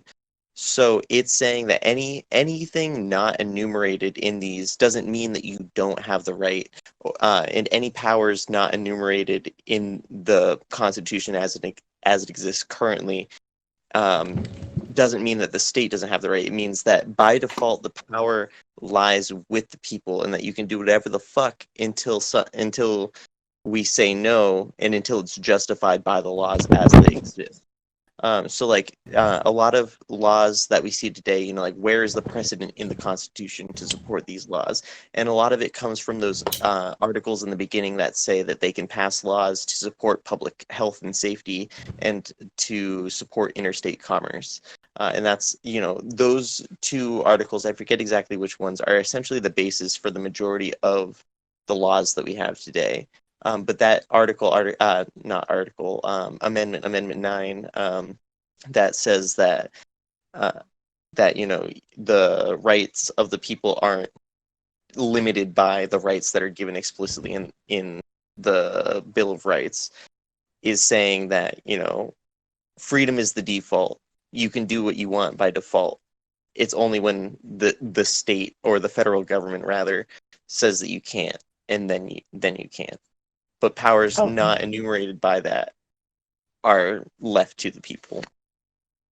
Thank you. That is very clarifying. And you, Edward, as a computer programmer, I feel like you have a mind that is probably particularly geared for these kinds of conversations, because part of why we're doing this and trying to understand our best from a more philosophical approach is to think about, what the function of everything is, because an amendment like this, I think that the function of it is not immediately clear. And if you're not thinking this way about, things like having some sort of foresight, because what if the government tries to do this thing? We have to create laws and codes to bypass this thing or make this thing impossible, This is the structure of the Constitution itself, and these things that don't seem very important are definitely really important, and also things that I think we should be focused on, amendments like this that seem a little more nebulous and do things like sort of allude to some sort of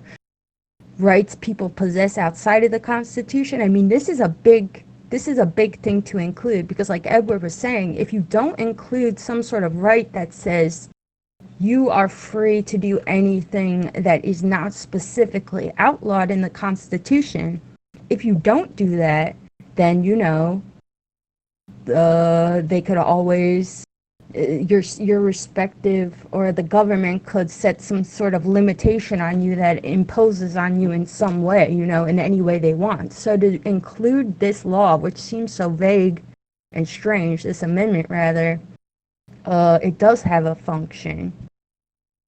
Yeah, this is really sending me back to 8th grade with Mr. Hall, and I wrote like a whole paper about why I thought the Ninth Amendment was the most important, because I mean, this is my computer sciencey vocab coming in now, but it defines that all rights are an infinite set of rights, and they're defining a set of rights that you have and a set of rights that you don't have, but anything contained in that infinite set is a right that you have by default, as opposed to a right that you don't have by default. And I think that is the coolest part about the Constitution. I'm sorry, I'm getting really excited right now. No, that's a great way to put it. I think people, even who aren't programmers, can grasp that concept, the idea that, you create an infinite set of rights so that the government can't put, or, because if you don't say that, if you don't say that you have rights outside of what the Constitution establishes for you, then somebody could easily interpret the law to be that you only have the rights in the Constitution. Anything else is up for grabs, which is also how it kind of functions, because this is something, sorry, I feel like I'm not being very articulate right now. This idea is kind of hard for me right now to articulate, but something I've been thinking about a lot is how, just in trying to gain this sort of really foundational, fucking middle school level understanding of the U.S. Constitution, something I feel I never really had in the first place, I'm starting to realize some serious structural problems. Like, for one, I thought that we had the right to life, liberty, and the pursuit of happiness.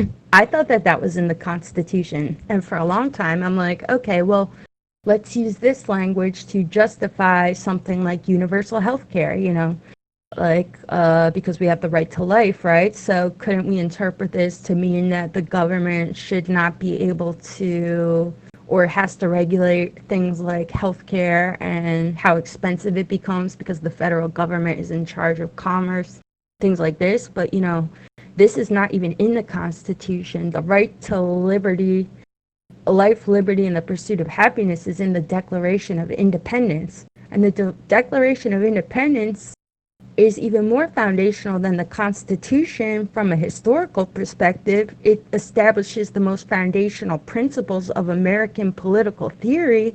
But then you look at the Constitution, and murder is not even a federal crime. It's not unconstitutional to commit a murder.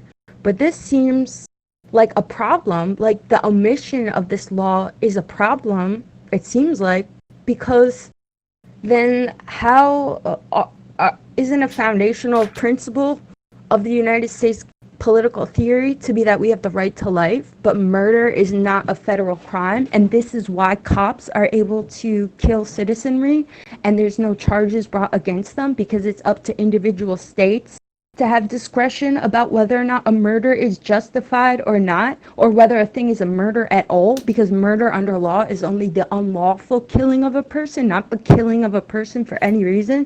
If murder was a federal crime, if it was written into the Constitution that people have the right to life, then you could easily make it some sort of then murder itself would be unconstitutional, and cops would not have the right. You could prosecute them from at a federal level.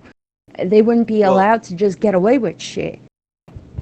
well, so here's because I was actually looking this up a little bit earlier because I was wondering, like, are police even mentioned in the Constitution? Like, why the fuck do we have cops to begin with? And I guess it's so Amendment 9 says, you know, any right not enumerated here is left to the citizens, but Article 10 says any I forget what the verbiage is exactly. I have it right here. I'll read it. Article Okay. 10 says, I'm going to read Article 9 again one more time too, so we look at Okay. this side by side. Article 9 says, the enumeration in the Constitution of certain rights shall not be construed to deny or disparage others retained by the people. Okay? Article 10, which is the last entry in what you call the Bill of Rights, this Yep. one says, the powers not delegated to the United States by the Constitution, nor prohibited by it to the states, are reserved to the states respectively or to the people. Yep. Okay. All right. So So what is the the- difference between these two? okay. Oh my God, I'm so happy with what. Okay. So the difference between the two is that Article 9 is defining an infinite set of rights and saying that the Bill of Rights itself defines a subset of those rights and is saying that those rights belong to the people and they can't be taken away. But by default, other rights are allowed to the people. But what Article 10 is saying is it's defining an infinite set of powers. So that's shit like a power would be holding someone in jail or, you know, punishing them, shit like that. Which is defined earlier in the different articles of the Constitution. Like, it's defined earlier in the Constitution that the federal government has the right to, like, enact laws that serve public health or public safety. So what it's saying is that powers that are not enumerated, aka the infinite set of powers that exist, the powers that aren't in the subset that are defined by the articles in the Constitution, are left to the states. So it's saying that it's the exact same thing as Article 9, where those rights are default left to the people. Those powers are default left to the state to decide whether or not they want to enact them. And that's why we have police, and that's why we have, you know, X, Y, and So, wait, that's just like the to be difference between clear, that and- Amendment number 9 establishes that people have rights that aren't in the Constitution. If they're not in the Constitution, they have as many rights as they decide they want for themselves. Yes. Amendment 10 then says that any rights not in the Constitution can also be, or any powers not Yes. created in the Constitution can also be created. So you also have an infinite set of powers now too. So they're saying you can have Yep. whatever rights are not mentioned in the Constitution in Amendment 9, and then Amendment 10 is like you can also create any rules not in the Constitution. Yep, as long as they don't infringe on the subset of rights that was defined in the Constitution. Right, and this is why cops are able to kill without being prosecuted, Yeah. because it is not a constitutional right to life. So Yeah. murder is not unconstitutional. So states Well- are allowed to have cops that kill. So here's where there's that interesting argument, because I wish I had an eidetic memory and could tell you exactly which article it was that says that you know, states, and, you know, when I say the state, I mean like the federal government. So like it says that Say the state federal government so as not to confuse us as we're trying to Okay. gain an understanding. All right, I'm sorry. So the federal government has the power to enact laws for the benefit of public health and public safety. So in that regard, murder is basically, but not explicitly, marked as illegal within the Constitution itself, because that is a detriment to public safety and public health. which is why if we declared cops a threat to public safety, we could totally disband them nationally. That's, something that we could do, because I personally believe that the police are a threat to public safety. Hmm. But that's why you don't see like murder explicitly outlawed like in the Constitution, because it's sort of wrapped in that umbrella clause of something that's against public safety. Like if you allowed everyone to go and murder someone, that's not very publicly safe. Right. Yeah. And also, Sorry, I I lost my think train it's of thought. important to think too about when this was written. I mean, I think in some of the footnotes of this PDF, they were saying like they all agreed to meet 2 years later and discuss the federal government again. Like, they all went back to their states. If you wanted to do a thing like have the federal government be in charge of murder prosecution, that would also be a huge headache. Because this was also written in a time where the states were mostly left to themselves. For practical reasons too. Like, so, you're not going to have the federal government take charge of murder cases, because that would be delegating so much power to the federal government that they didn't believe was necessary, and they didn't envision a time like now. Yeah. But I would still say that's a pretty incredible lack of foresight, or it's a conscious omission. I think it's Which more of a is conscious omission. Like the founding fathers definitely intended the Constitution to be a living document that was amended as time goes on. I mean, like the Bill of Rights were all amendments that were made after the initial Constitution was created. They had to convince what would become the American people to sign on to the Constitution as it existed before the Bill of Rights came in. And that was a struggle. They had to say, listen, we promise, just support us now, and we promise we will define exactly what rights you have later. And so they 100% intended the Constitution to continue to be changed as time goes on, and that's how that we have a country that has lasted as long as it has. Like, countries rise and fall consistently. We've seen it all over the world, but the U.S. has stayed pretty, I don't know if strong is the right word to use, but like we haven't had a complete overhaul of our government in a long time. right. I'm honestly surprised that they didn't codify this idea in the Declaration of Independence that people have the right to life, liberty, and the pursuit of happiness, or whatever. They say that we hold these truths to be self-evident in the sense that these are part of natural law. Yeah. And we're going to talk about that when we read John Locke, because he has this idea that there are natural laws that exist in nature, the right to life Yeah. and liberty. And, the government should not infringe on these, otherwise revolution and revolt will be inevitable.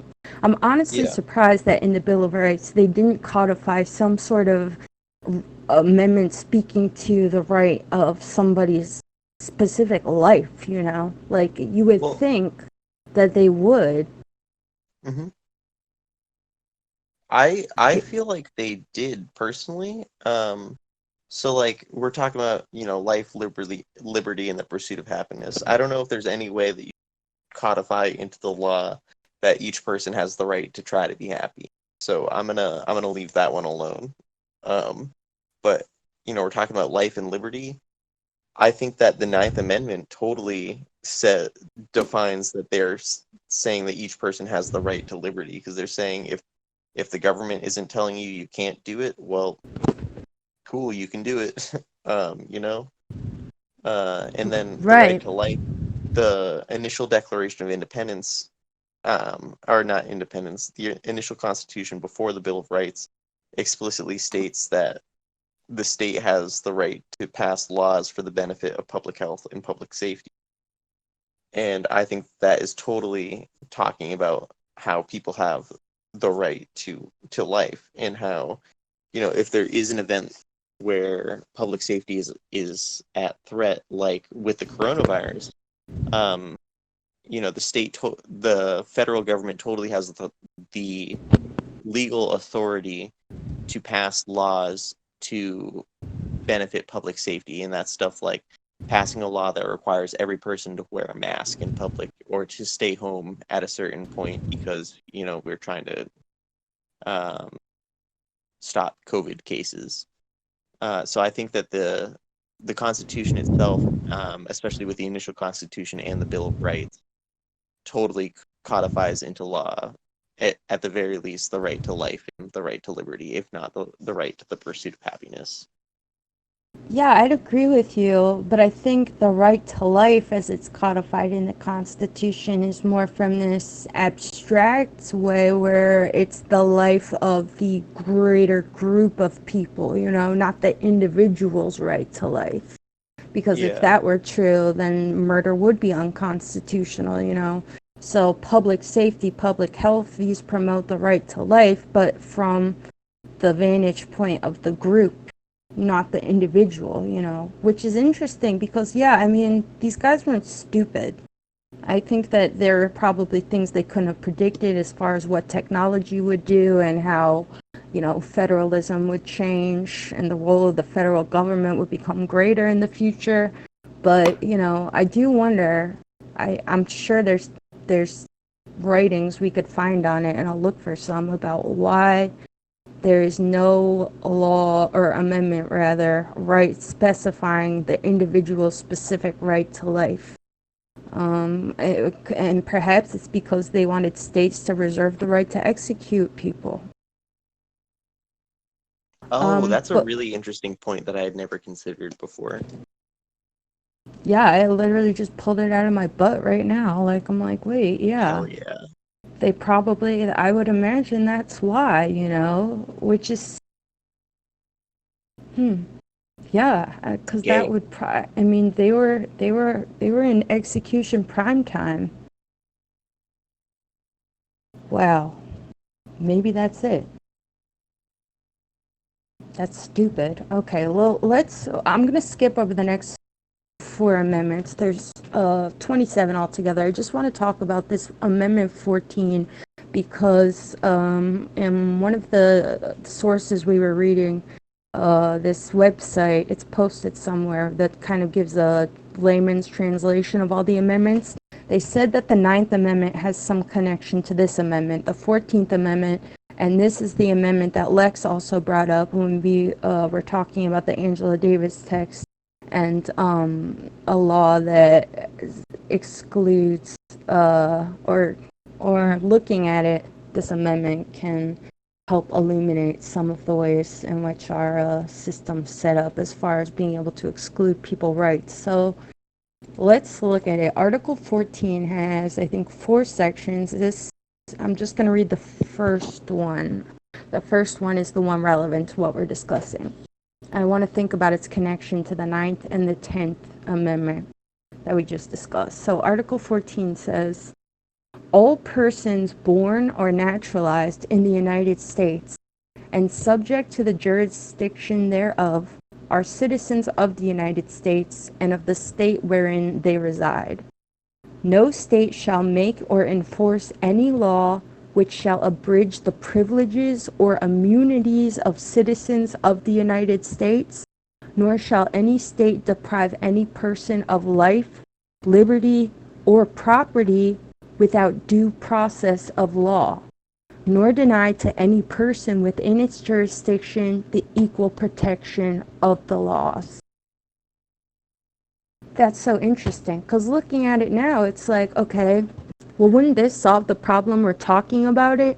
Nor shall any state deprive any person of life, liberty, or property without due process of law.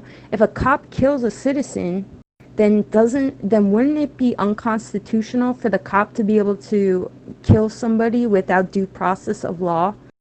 Like, what is due process of law? I'm sure cops have to file paperwork when they kill someone. Is that due process? What is due process? Because it seems like, based on this amendment, cops should have to be met with charges at least, or have some sort of a trial if they kill somebody on duty, right? Because they've deprived someone of life.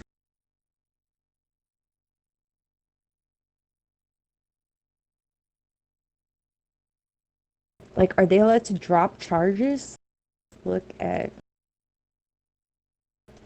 Is anyone else here with me? there's a due process clause, I guess, that says the due process deals with the administration of justice, and thus the due process clause acts as a safeguard from arbitrary denial of life, liberty, or property by the government outside the sanction of law.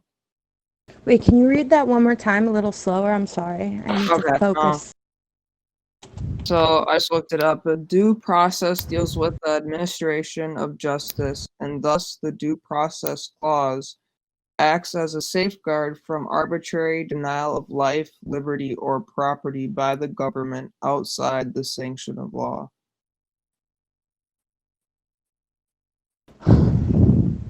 That's crazy. Okay, so...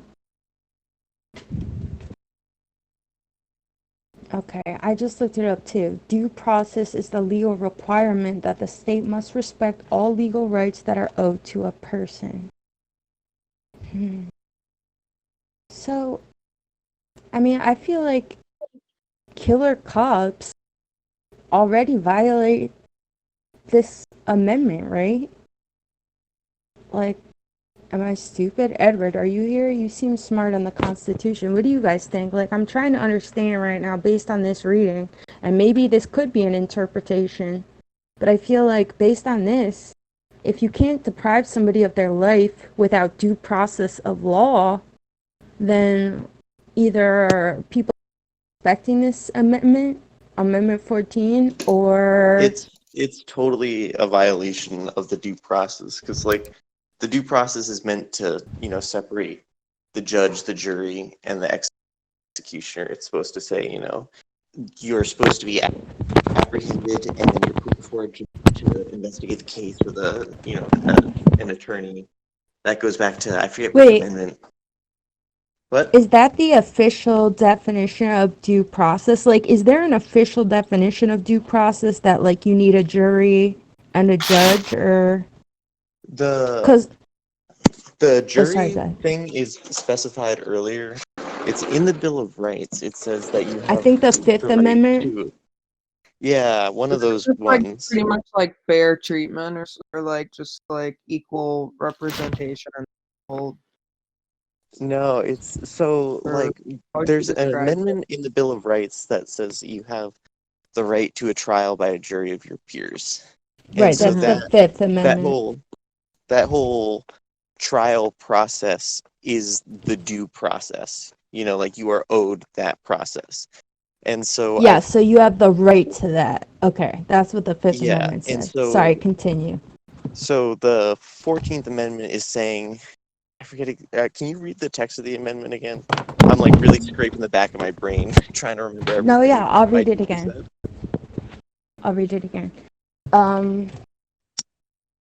Let's see. No state shall make or enforce any law which shall abridge the privileges or immunities of citizens of the United States, nor shall any state deprive any person of life, liberty, or property without due process of law, nor deny to any person within its jurisdiction the equal protection of the laws.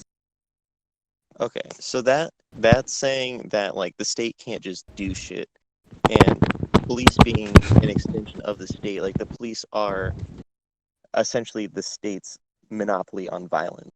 And so they're saying that the state can't just do anything, like you have to have it go through the legal system. Every person has the right to have their day in court, really, is what the 14th Amendment comes down to. And so cops are 100% in violation of that amendment by acting as the judge, the jury, and the executioner in these cases where they're murdering unarmed black men in the street or in their cars or in their backyard. Do you think that this is partially allowed, so to speak, because can due process also be something else? Like I was saying, if a cop kills somebody on duty, they obviously have to fill out some sort of paperwork or something. Do you think this paperwork, whatever the legal process is after you kill somebody on duty, is this something that's treated as due process in a sense? I don't think that I would personally consider that, but the Constitution has been changed so many times, and then there's precedent law where, one person went through the legal system, and then now we're saying that that's a precedent for other people who would go through the legal system. So I think that it probably operates under people's right to defend themselves. Like if some dude comes up and just starts fucking punching me in the street, I have the right to, defend myself and punch him back or whatever I have to do to keep myself out of physical danger. So if the cop, quote unquote, fears for his life, then he is able to do, whatever he feels that he has to do to protect his life. Like no one can order someone to, under that same amendment, we all have the right to life and liberty or whatever. The cop also has that same right. And so Wait, that's so important. Okay, because yeah, what you're saying is that the loophole here really is that if you say that your life was being threatened, then you don't, then you're, then you, wait, this is an interesting question. Okay, murder in self-defense. Why are states allowed to not press charges for murder in self-defense? Because you've deprived someone of their right to life. What's the justification? Because they've infringed on your right to life? I think so. I think it's like one of those like social contract things where once you're trying to take someone else's right to life away, they have the right to protect their own right to life. You know what I mean? But I mean, in my that head. circumstance, who has the right? Like, if it is like that situation, who's the one that has the right to life, and who is the person in self-defense at that point? Well, Yeah, at that because it point, it's up seems to the like, judicial system to decide. And at that point, one of the parties is dead, and one of the parties is supposed to be a quote unquote trusted member of society. And a Seems cop like can the already. person that's dead is the person that is obviously not the person in self-defense. What I mean. yeah, because Yeah, I it mean, if you seems can like, present an argument that says that you were in genuine fear of your life, then, you would be fine in court. Like if someone tried to kill me or tried to kill someone else on the street and I intervened in that action, killed that person, I would expect not to go to jail for that, Like if we were on the street and some dude just decided to randomly, like try and crack one of you guys over the head with a hammer, I would hope that I would intervene, and if that other person died, I would hope that I wouldn't go to jail for trying to save your life. And so that's part of the precedent law of like people who have gone to trial over this and have successfully won their case through the due process. And so it's like codified through precedent law that, if you're defending your life or someone else's life, that it protected by the 14th Amendment because you and that other person both have the right to life. But then it's also like being a police officer, it is your job to protect their life as well. You know what I mean? So it's really fucking complicated. It's yeah, my super head complicated. hurts You're right now. protect the community, yet you're in that situation, then it's my life or the cop's life. Yet the cop is supposed to be serving its community, protecting this community. Yeah, and I think a lot of it comes down to like precedent law, where one cop won the case, and then the next cop who goes in can point to that case and say, well, they didn't go to jail for it, and then at a certain point they just stop taking people to trial because what's the fucking point? I This think is that's just an something we, awful way to look at it. I Yeah, but- agree. Prior I just- case and see how this worked out, because the circumstances in every case are going to be completely different. yeah, we need Yeah. to really investigate. This is something I'm going to look for before I post next week's reading.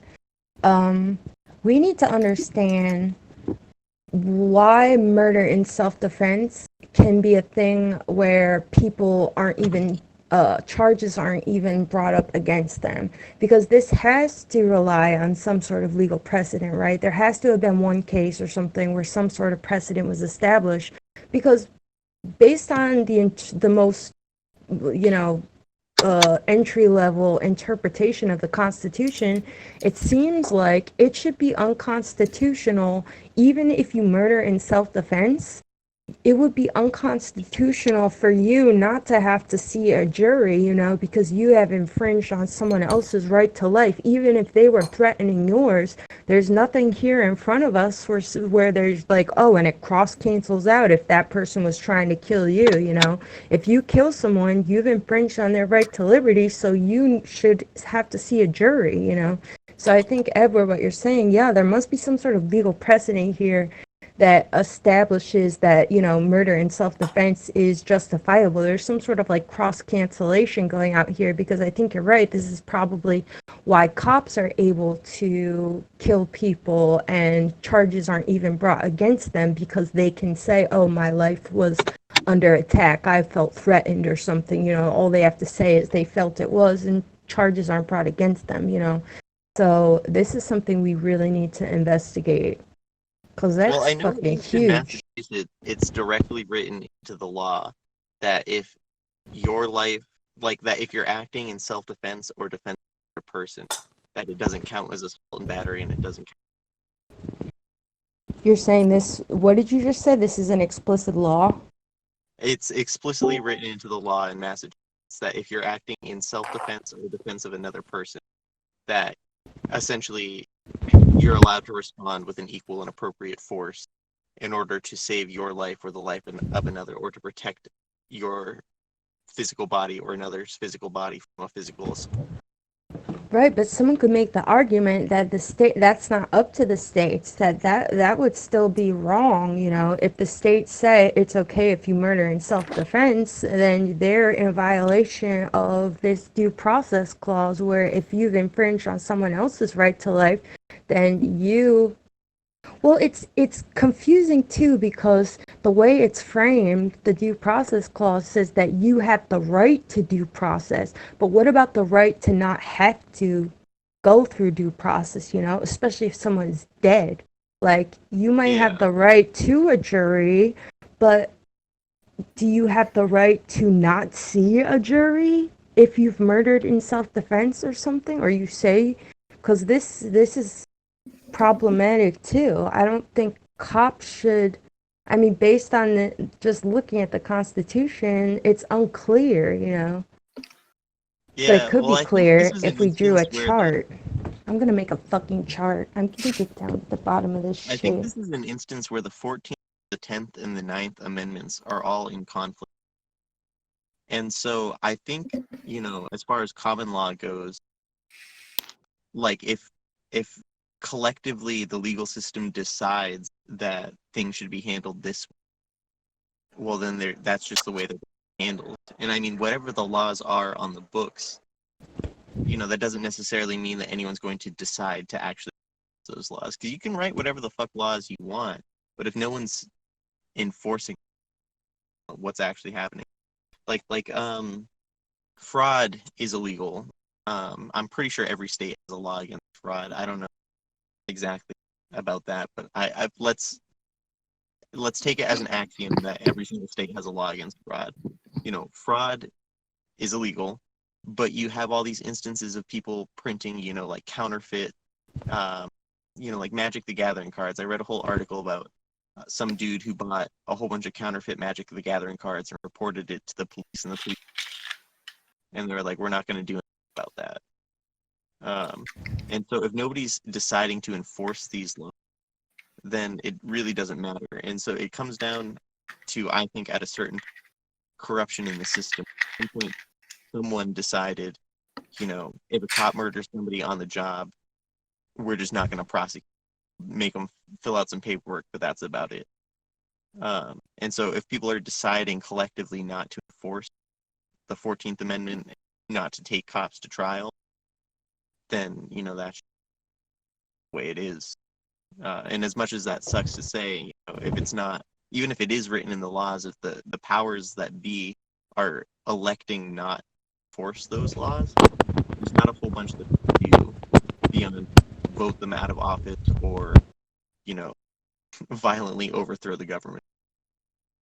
Right, and I think there's also reasons why, even people like us and people who want to see all killer cops be prosecuted and stuff would also be cautious here because, like, what we're suggesting, or what I'm suggesting, is that one interpretation of the Constitution could be that it's unconstitutional to not have charges brought against you by the federal government or the state even if you kill in self-defense, and I understand why people wouldn't want to rally around this either, especially people of certain communities, because if you want to bring murder in self-defense to a trial, if all murder in self-defense charges or cases do end up in front of a jury, like, people are still going to be, there's going to be people having racist rulings and stuff. Look at that woman.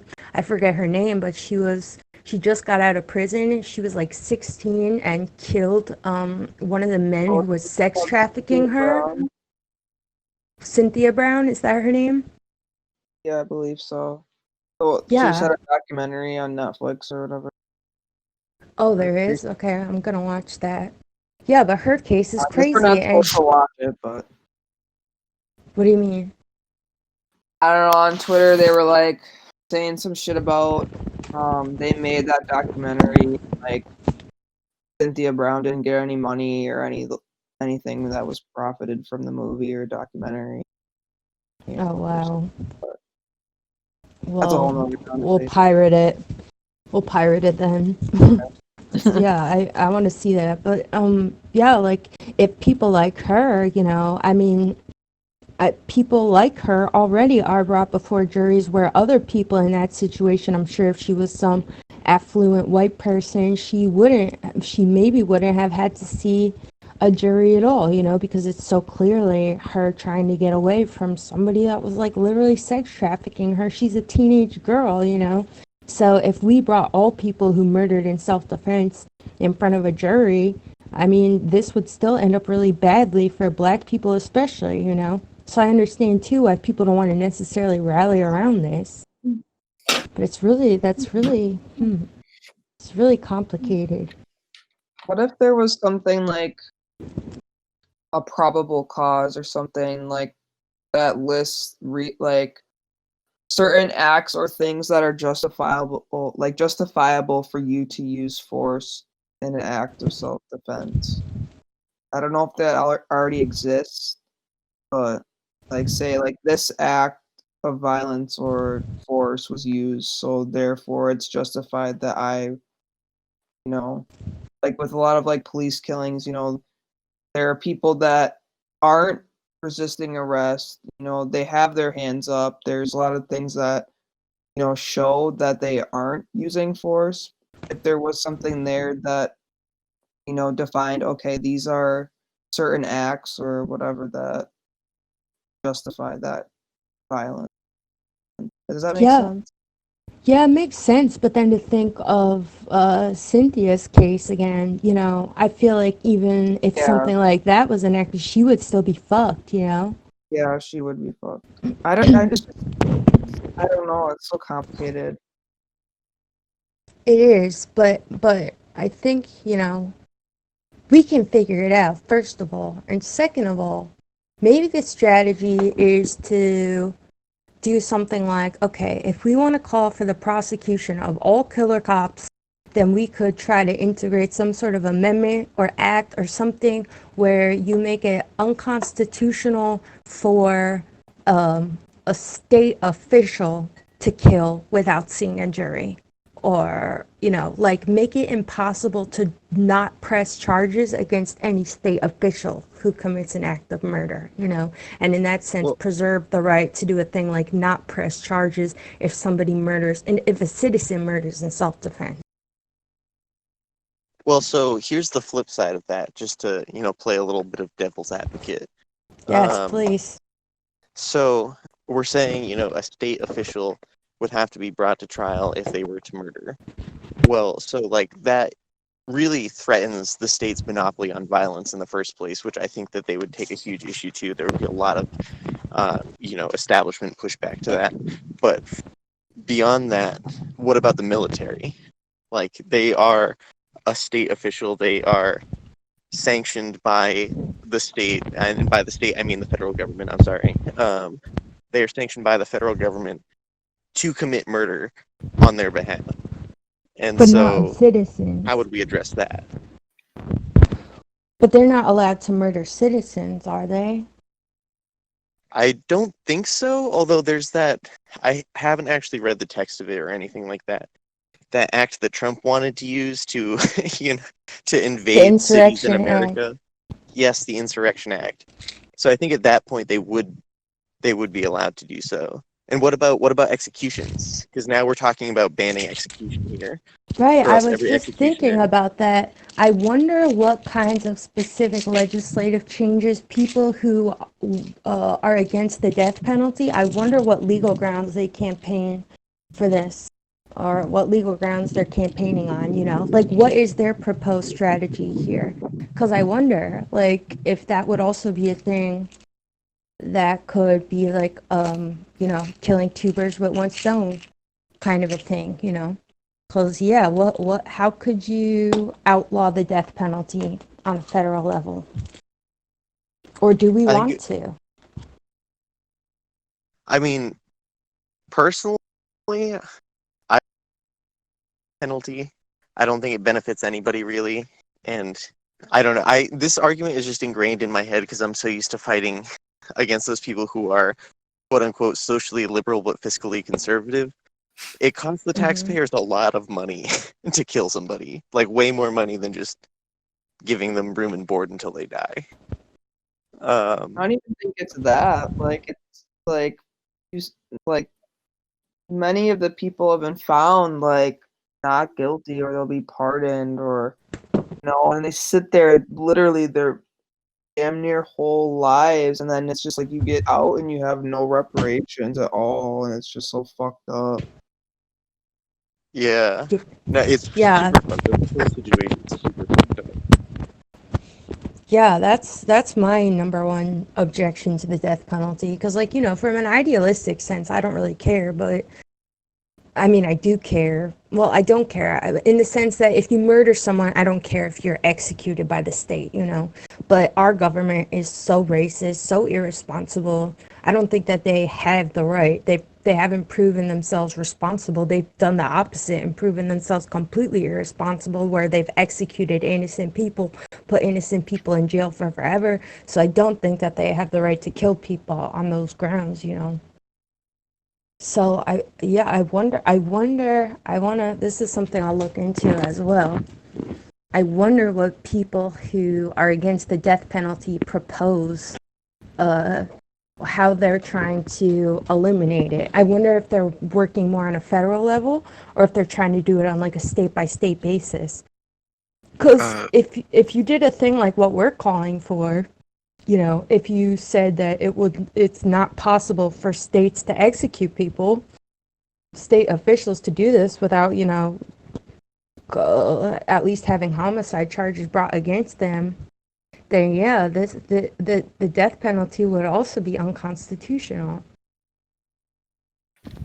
Well, I know in some states it's abolished. I'm pretty sure, like capital punishment.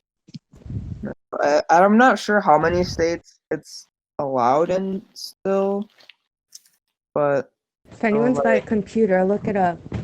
I know for sure, like Wisconsin, and that's definitely 30 not. states, I think. Wait. Yeah, death penalty is legal in 30 states, and I think a lot of the like constitutional thing from like anti-death penalty, a lot of them will use the whatever it is where it's I can't find it, but like cruel and unusual punishment. A lot of them will argue that the death penalty is cruel and unusual punishment. I think that's either Amendment 8 or Amendment 5. Okay, so Noah, you're saying that people who advocate against the death penalty are doing so by saying that it's unconstitutional? Just like whenever they take a standpoint, like I've heard like economic arguments as well and like moral, but primarily in terms of trying to at least reach like these like constitutional conservative so-called, that's usually what they'll argue. Okay. Yeah, I feel like with all of this that we're discussing, something like a Supreme Court case could easily result in some sort of a ruling where they walk away with an interpretation of the Constitution, like the one that we've just been talking about, that cops are in violation of the due process clause because they're able to kill with no charges brought against them. Like, I wonder if a thing like a Supreme Court ruling will ultimately be the thing that could, like, move us towards prosecuting killer cops. But we should also be thinking about what kinds of problems could be posed if we wanted to have some sort of an interpretation of the Constitution this way, where people who murder in self-defense will also have to be brought before a jury or a judge, Like, do you think that this would be a thing to be really afraid of for like some of the reasons we're describing? People like Cynthia Brown, who, if she was maybe a white woman or a white man or someone more affluent, maybe she wouldn't have had to even go in front of a jury, period. Like, do you think that this kind of a thing would just become the new problem if everybody who killed somebody had to be brought before a jury? Well, I think that then we're assuming that for every murdered person, someone's going to get brought before a jury. But in any situation where anyone is brought before a jury, if they're, black and in like black, brown, or an indigenous person, a person of color, they're going to be a lot more likely to catch a charge and to catch a harsher charge in general. Right. But it seems like it just added an extra easy step for them to be prosecuted, on the chance that maybe they just so happen to not have to face charges. If we wanted to have some sort of a constitutional interpretation where it's necessary they face charges, then that kind of seems like you're just making it extra hard for them. Yeah, Maybe not immunity, but like at least the option to have a trial if needed or addition to. But doesn't that exist already? Because look now with Derek Chauvin he's being prosecuted, and that's simply because like public opinion has turned against him, like he's just kind of become a scapegoat. There's really no legal precedent for why charges are brought against him. Actually, we should look into this. I wonder what the charges brought against him were, because I think, like Edward was saying earlier, that cops, probably the loophole for them to be able to kill and not have charges brought against them is because they could say that they felt their life was threatened, But clearly his life was not under threat, so this must be the grounds that they're bringing charges against him for. Well, so I think if it's your life was under threat, the charge is officially involuntary manslaughter or something like that. No, I don't think that that's it. I think you might just not get a charge. Or if you did get a charge, it would be something like second-degree murder, and they would say,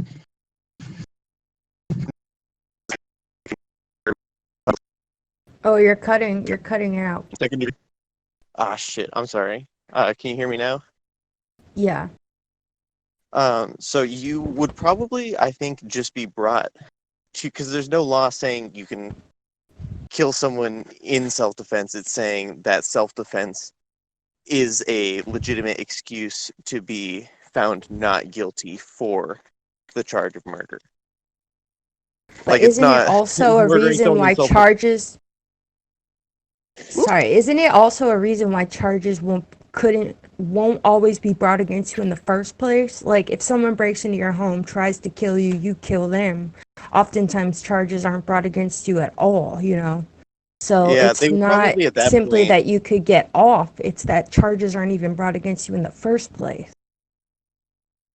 Well, I mean, at that, if you committed a crime, brought against you if they think that you've committed a crime, if you're guilty of a crime. But if they think that they have enough evidence that you would, be found not guilty from the start, then they might not even charge you with the crime. You're cutting out a little again. I don't know. All right, this has been going on for a while. I should probably cut it short because I do want people to hopefully listen to this out there in the world. Does anyone else have anything that they wanted to say before we conclude tonight? Any ideas? It could be about literally anything. Just a tiny note, I think, on the 14th that has always kind of bugged me, where I think it's the 14th, pull it up.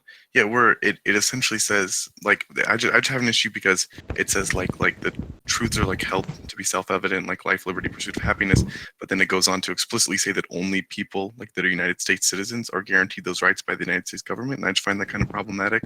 Like, it feels like there's, like, some inconsistent logic there where it's like, these rights are rights not because we were like saying their rights, but because you are like born with them. However, we aren't going to necessarily give these rights to foreigners. Really interesting, Noah. I don't believe that language is. Let me look. I have it right in front of me.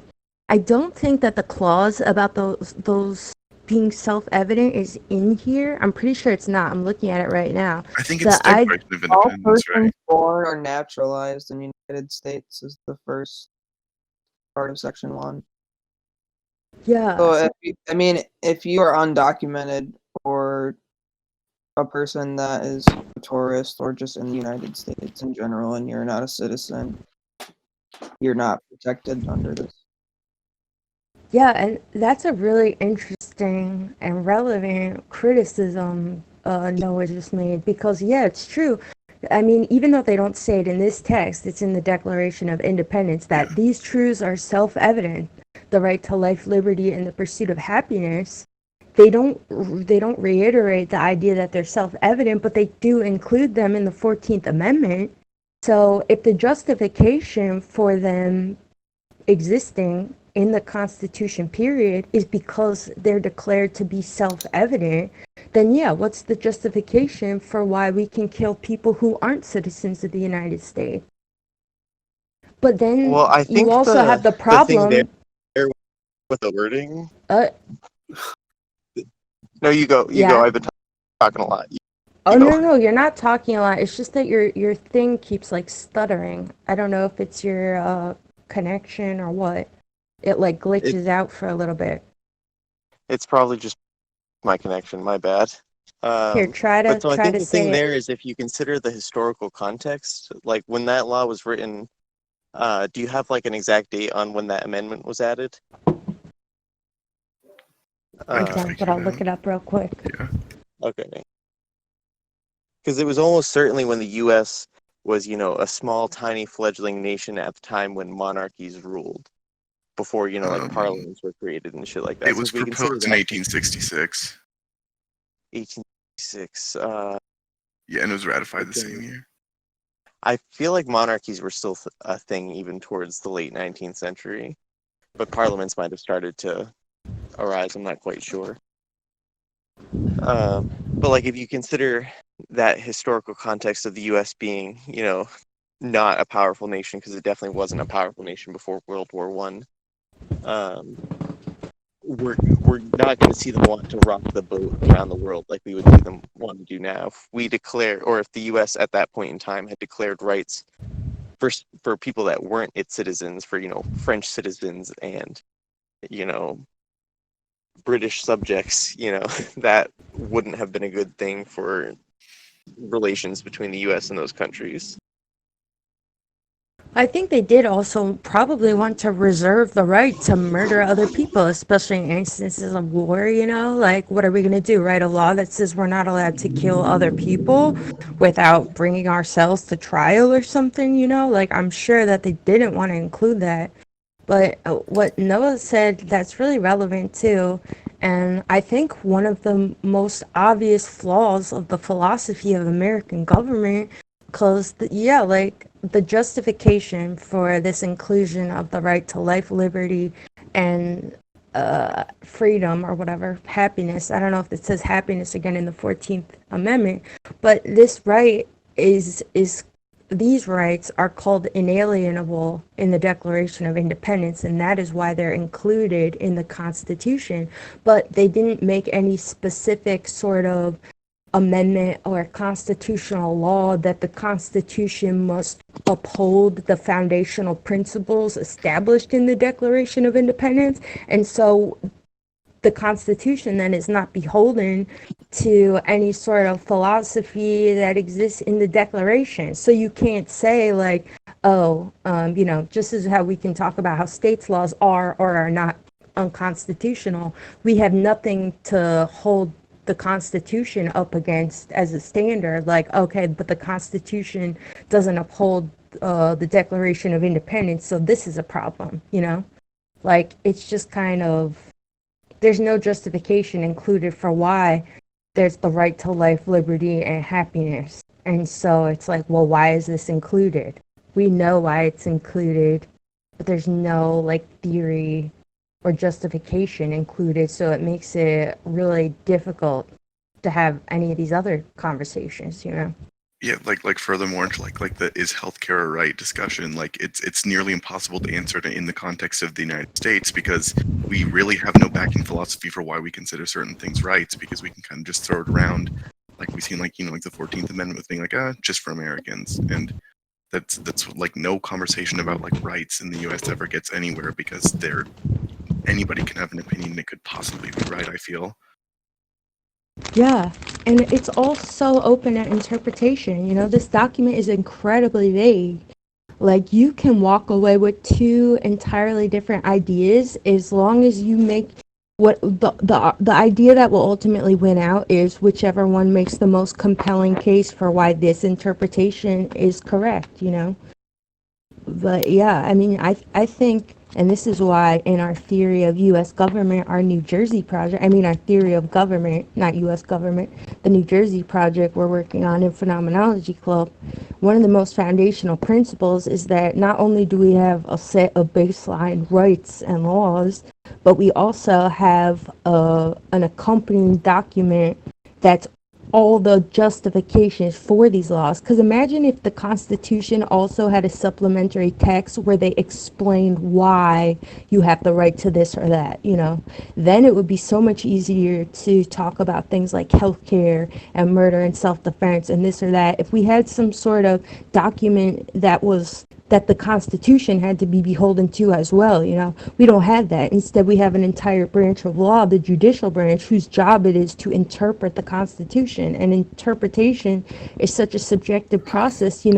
Laws that contradict each other can be, or legal precedents from Supreme Court rulings can totally contradict each other one after the other. This is like the fight against abortion. Like, we're talking about how Roe versus Wade could easily be overturned. We only have the right to abortion because of one Supreme Court ruling. Someone could easily walk away and say that abortion is unconstitutional and set a new precedent, It's fucking crazy. This thing, our document sucks. And I feel like I had a sort of revelatory moment when I was thinking about this shit, learning about the U.S. Constitution. I feel like maybe one of the biggest problems and why the Constitution is kind of so philosophically clumsy has to do with the idea that this was not a document that was created like out of nothing, Like, it's not like they planned it ahead of time, Like, if the forefathers could have sat down before states existed and the Revolutionary War and stuff and set up a theory of government and a structure of government, I doubt it would look like the Constitution looks like. The Constitution is a document that had to unite all of these pre-existing bodies, these states, and people with conflicting interests. They had to have great compromises, which is part of why we have the House and the Senate. Like, it seems like they were already working with all this shit, and the Constitution is the best attempt to, like, unify everything, all of these conflicting interests that already existed. I feel like this is a problem in and of itself, And this is part of why it's important to be doing what we're doing, and especially people who are theorizing towards things like revolution and shit. I mean, this is part of my problem with a lot of people who are self-identified communists and Marxists and shit. We talk so much about revolution and uprising and stuff. It's like, I want to hear the fucking plan for what happens after the revolution, because I don't want to be in this mess again where we're just trying to unite all these disparate bodies and conflicting interests and make it work somehow. Like, we need a solid fucking plan. Like, what is the best government ever? Not what is the best approach we can take to making what we have right now work, you know? Especially if we're going to have a chance to annihilate everything and start anew. If that ever happens, we better have a solid fucking game plan for what's next. Otherwise, we're just going to recreate these kinds of problems, you know? Yeah. I think it was certainly like a product of its time, and I think that furthermore they knew that they were kind of on this like time crunch and that they really had to like unite all these people. So I think they made it like that is why it's very like vague. I think it's very intentionally vague, but I think that every single individual after the creation of the Constitution has used that to their advantage. Like I think that in terms of the 14th Amendment, I think that the reason they're explicitly like only people born or naturalized in the United States is so that they could, you know, imperialize like Native American land and things like that. And I think that the Constitution was a fantastic document for when it was written, but I think that moving past it, the world has evolved to the point where we need something new, and that if we just keep this current document, people are going to continue to bastardize it and use it to their advantage. Right. And I definitely think there's admirable qualities about the Constitution as far as its philosophy goes, but I have to say, the more I learn about it, the more I feel like it really is not a very well put together philosophy, you know. I expect better from them. I mean, this is what, 1776? Like, come on. Like, Hegel was already right, and I'm pretty sure, I forget what years he was alive, but like, philosophers were doing a much better job, and they're supposed to be like John Locke's ultimate fanboys. Like, they could have done way better. If I'm a philosophy of government professor, I'm giving the Constitution a D. I'm sorry. Yeah, a million This shit is percent. not. They just. It's not. It's not okay. We need to revise this philosophy. It doesn't even make sense. Like, it's self-contradictory everywhere. There's no justification for anything. This shit is ridiculous. It's honestly a wonder at all that we can function. You know. Yeah, for like us being around as long as we insane, because it like if this is really like the basis of our entire government and society, it's really impressive that we've managed to hold on this long. Yeah, and maybe it speaks to why, too, our government becomes more and more authoritarian as time goes on and our population grows, because maybe it has to. I mean, like, how else are we going to manage all of these people with such a vague fucking, you know, like, I don't know if the Constitution, I mean, I don't think it's sufficient, like, in and of itself. Like, maybe this is part of why government has become so authoritarian, and more so as time goes on, because the Constitution in and of itself is not a sufficient document or a well thought out philosophy.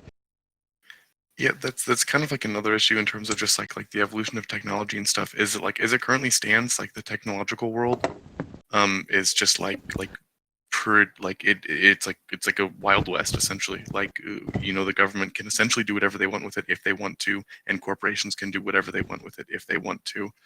And that's like a very like concerning idea in my head, and I think that's why we also need something instead of the Constitution, or in addition to the Constitution.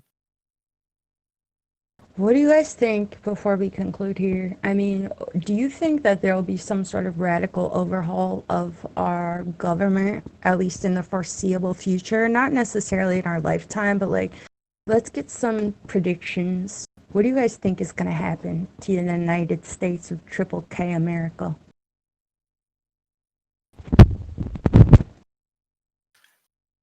I'll go, I guess. I am not all that optimistic. I really think that I think that what's currently happening is very helpful in terms of like creating solidarity and creating like class consciousness, like from like a communist perspective, but also just like community solidarity and all of these like other things that are really important for revolution and for an overhaul. But I am not optimistic enough to the point where I think that enough people are going to reach that point in the near future. I think that every single person alive right now just has to be okay with beginning like going through the dirty work for the start of a better world that none of us are going to experience. And I think that's fine. I just don't think that anyone should get their hopes up about us experiencing, a new utopia. Yeah, absolutely not the utopia. Do you think that, or what do you think people are, or what is the best use of people's time who want to be working towards this brighter future? I think community building is really important. I think that right now the get to any actual revolutionary action is going to be, to an extent, the abolition of police or just like the defunding of police. And so I think that you cannot just defund the police and expect things to get better. It also includes increasing these community bonds. I think that people interacting in these neighborhoods is going to be really important, because I think that technology and just every other aspect of the modern world has kind of separated us from our community and our neighbors, and it's created like a strong sense of alienation. And I think that it's really unhealthy to just the psyche in general, but I think that furthermore it is really important to develop that in order to grow and move forward. Nice. I don't know if that makes any sense. No, it does make sense. Absolutely does make sense. I agree. Well, I mean, I agree with the idea that community building is really important, Edward, are you there? Edward's gone. Lex, are you there? Yeah, I'm here. Lex, let's get some final predictions. What do you think is going to happen as far as our government goes? I feel like it could go there's two different ways in which Noah said, we're working towards, some sort of a revolution that we may most likely not see in our lifetime. Or I honestly think there are some white people that will hold this idea to their demise, to America's demise. And there's so much tensions, not even just in the country, but within the world that America has. It's just so deeply rooted into so many things that we do have. And I know a lot of people, these elites, they hold this greed and this power and this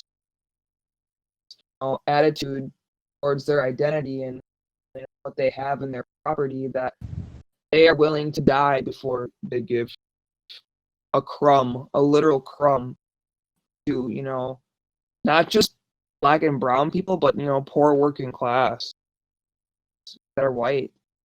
So, I mean, it could go either way. Yeah, it seems like the only way to maybe incentivize these people you're speaking of is to convince them that it's profitable to take other approaches to the bullshit that they're doing, like we were speaking of earlier, okay, public opinion has turned against prisons. They want prison abolition. Okay, so we're going to increase home policing and we're going to make a ton of money through GPS and security bracelets and all this kind of shit too, It's like they're only going to budge maybe if there's some incentive for that to happen too, or if they can get their foot in the door and make sure they'll be able to profit even off a thing like this, of the public rallying against police brutality. Yeah, I focus a lot of my attention in my studies towards education, so I really think that's where it all starts. So I think, beyond education as a starting point, there just needs to be a major just redistribution of power and wealth. But I just it's just so sad. I don't know how else to put it. It's so depressing. I feel like, you're a part of this system and we're working towards this ultimate goal that, everyone has their own way of, getting to that goal, or the goal might not even be the same between me and you or whoever. There's a question I think we kind of need to ask ourselves in this, of mobilization, especially, you know, and doing all of these things. You know, what is the goal? We kind of talked about last week. But Yeah. And so what do you think, to ask the same question I asked Noah, what do you think is the most useful thing that people can be doing on an individual level? I mean, kind of what we're doing right now, like, just kind of what Rachel said as well, like, acknowledgement is the first step. And ultimately, I believe that white people need to not only just recognize racism, but to actively be anti-racist before being actively anti-racist becomes education and learning and reading and listening to people of color and people in marginalized groups. In this discussion of mobilization and protesting, it's just those people need to be at the forefront of those conversations. And we live in a world that's just so dominant of, you know, white people, and these conversations of protesting and, you know, social media especially, it's so heavily dominated by a white narrative that we don't get to see those voices or this literature. And like we discussed last week, has it always existed? This is not a new conversation, but for a lot of white people, that they never had to confront this idea, so it's easier to ignore it than it is to face this internal conflict of this, you know, white identity, and how like white people play this role within racism and white supremacy that they cannot even fathom. Just being a white person in itself, you know, what that means. Right. Absolutely. And I hope that, you know, this is a lesson, this moment in time is a lesson for white people to do exactly what you just said, you know, to start realizing that there are truths that they are not aware of because they do not possess the experiential knowledge to be aware of them. You know, it shouldn't be that it takes this mass mobilization of people and narratives on social media and in broader media for white people to now become active participants in this struggle, because we're basically being forced to, you know, because this has all risen to the forefront and now we have to discuss it or whatever, you know. These kinds of things should have been already priorities to white Americans, you know. So going forward and trying to think about other narratives, I mean, we should be doing this as well. Thinking about all of the other narratives that haven't become, or, you know, things that haven't become narratives on social media and in news and stuff. What kinds of other things are being ignored? Because issues of police brutality and racism, you know, this is one of many things. This was a great discussion, and what I really appreciated about it, especially, I think, was what we started to do in talking about the Constitution. You know, getting our phenomenology club on and doing things like investigating the actual structures of legislation, you know, what kinds of laws contradict each other from the most neutral perspective, to talk about the philosophy of government, not only in the sense of like, is this actually moral? Is it not moral? It doesn't matter. We need to investigate the actual document as it exists, what sorts of precedents it sets, and, you know, what becomes contradictory or obviously a problem philosophically. So I really appreciated that Constitution talk, especially. Thanks, guys. And I thought of a homework assignment. If you guys have the time and the motivation, I want us to try to map out visually the the 5th, 9th, 10th, and 14th amendments and how they interact with each other. So however you think, a flow chart, some sort of arrow system, if you could try to do that, I'm going to try to do that. And I think that that would be really fun, and we should do that. And also for next week, we're going to be reading some more specific legislation. Now that we've read the Constitution and talked about it for 7 hours total, I think we can move on. We want to read some acts, the Voting Rights Act, Civil Rights Act, or at least explanations of them, as well as the Brown versus Board of Education ruling. Because, something I think next we should be really invested in is understanding the difference and the legal standing of acts versus constitutional law versus federal law. So we'll also be looking at the U.S. Code, which is the collection of all federal laws.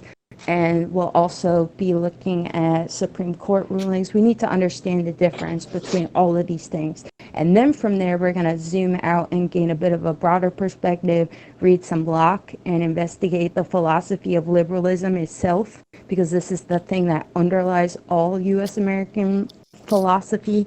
And also, we're going to talk about Marxism, read some Marx or Engels or whoever. Tyler, our Marxist in resident, is going to lead that discussion for us in 2 or 3 weeks after we read Locke, because we want to talk about the philosophies of liberalism, but also the philosophy of, more leftist thinkers, especially since these kinds of ideas are gaining more and more prominence in public discourse. Also the philosophies of anarchism. We're going to talk about it all. So get excited for all of that and make a fucking chart, please. And thank you everybody for coming here.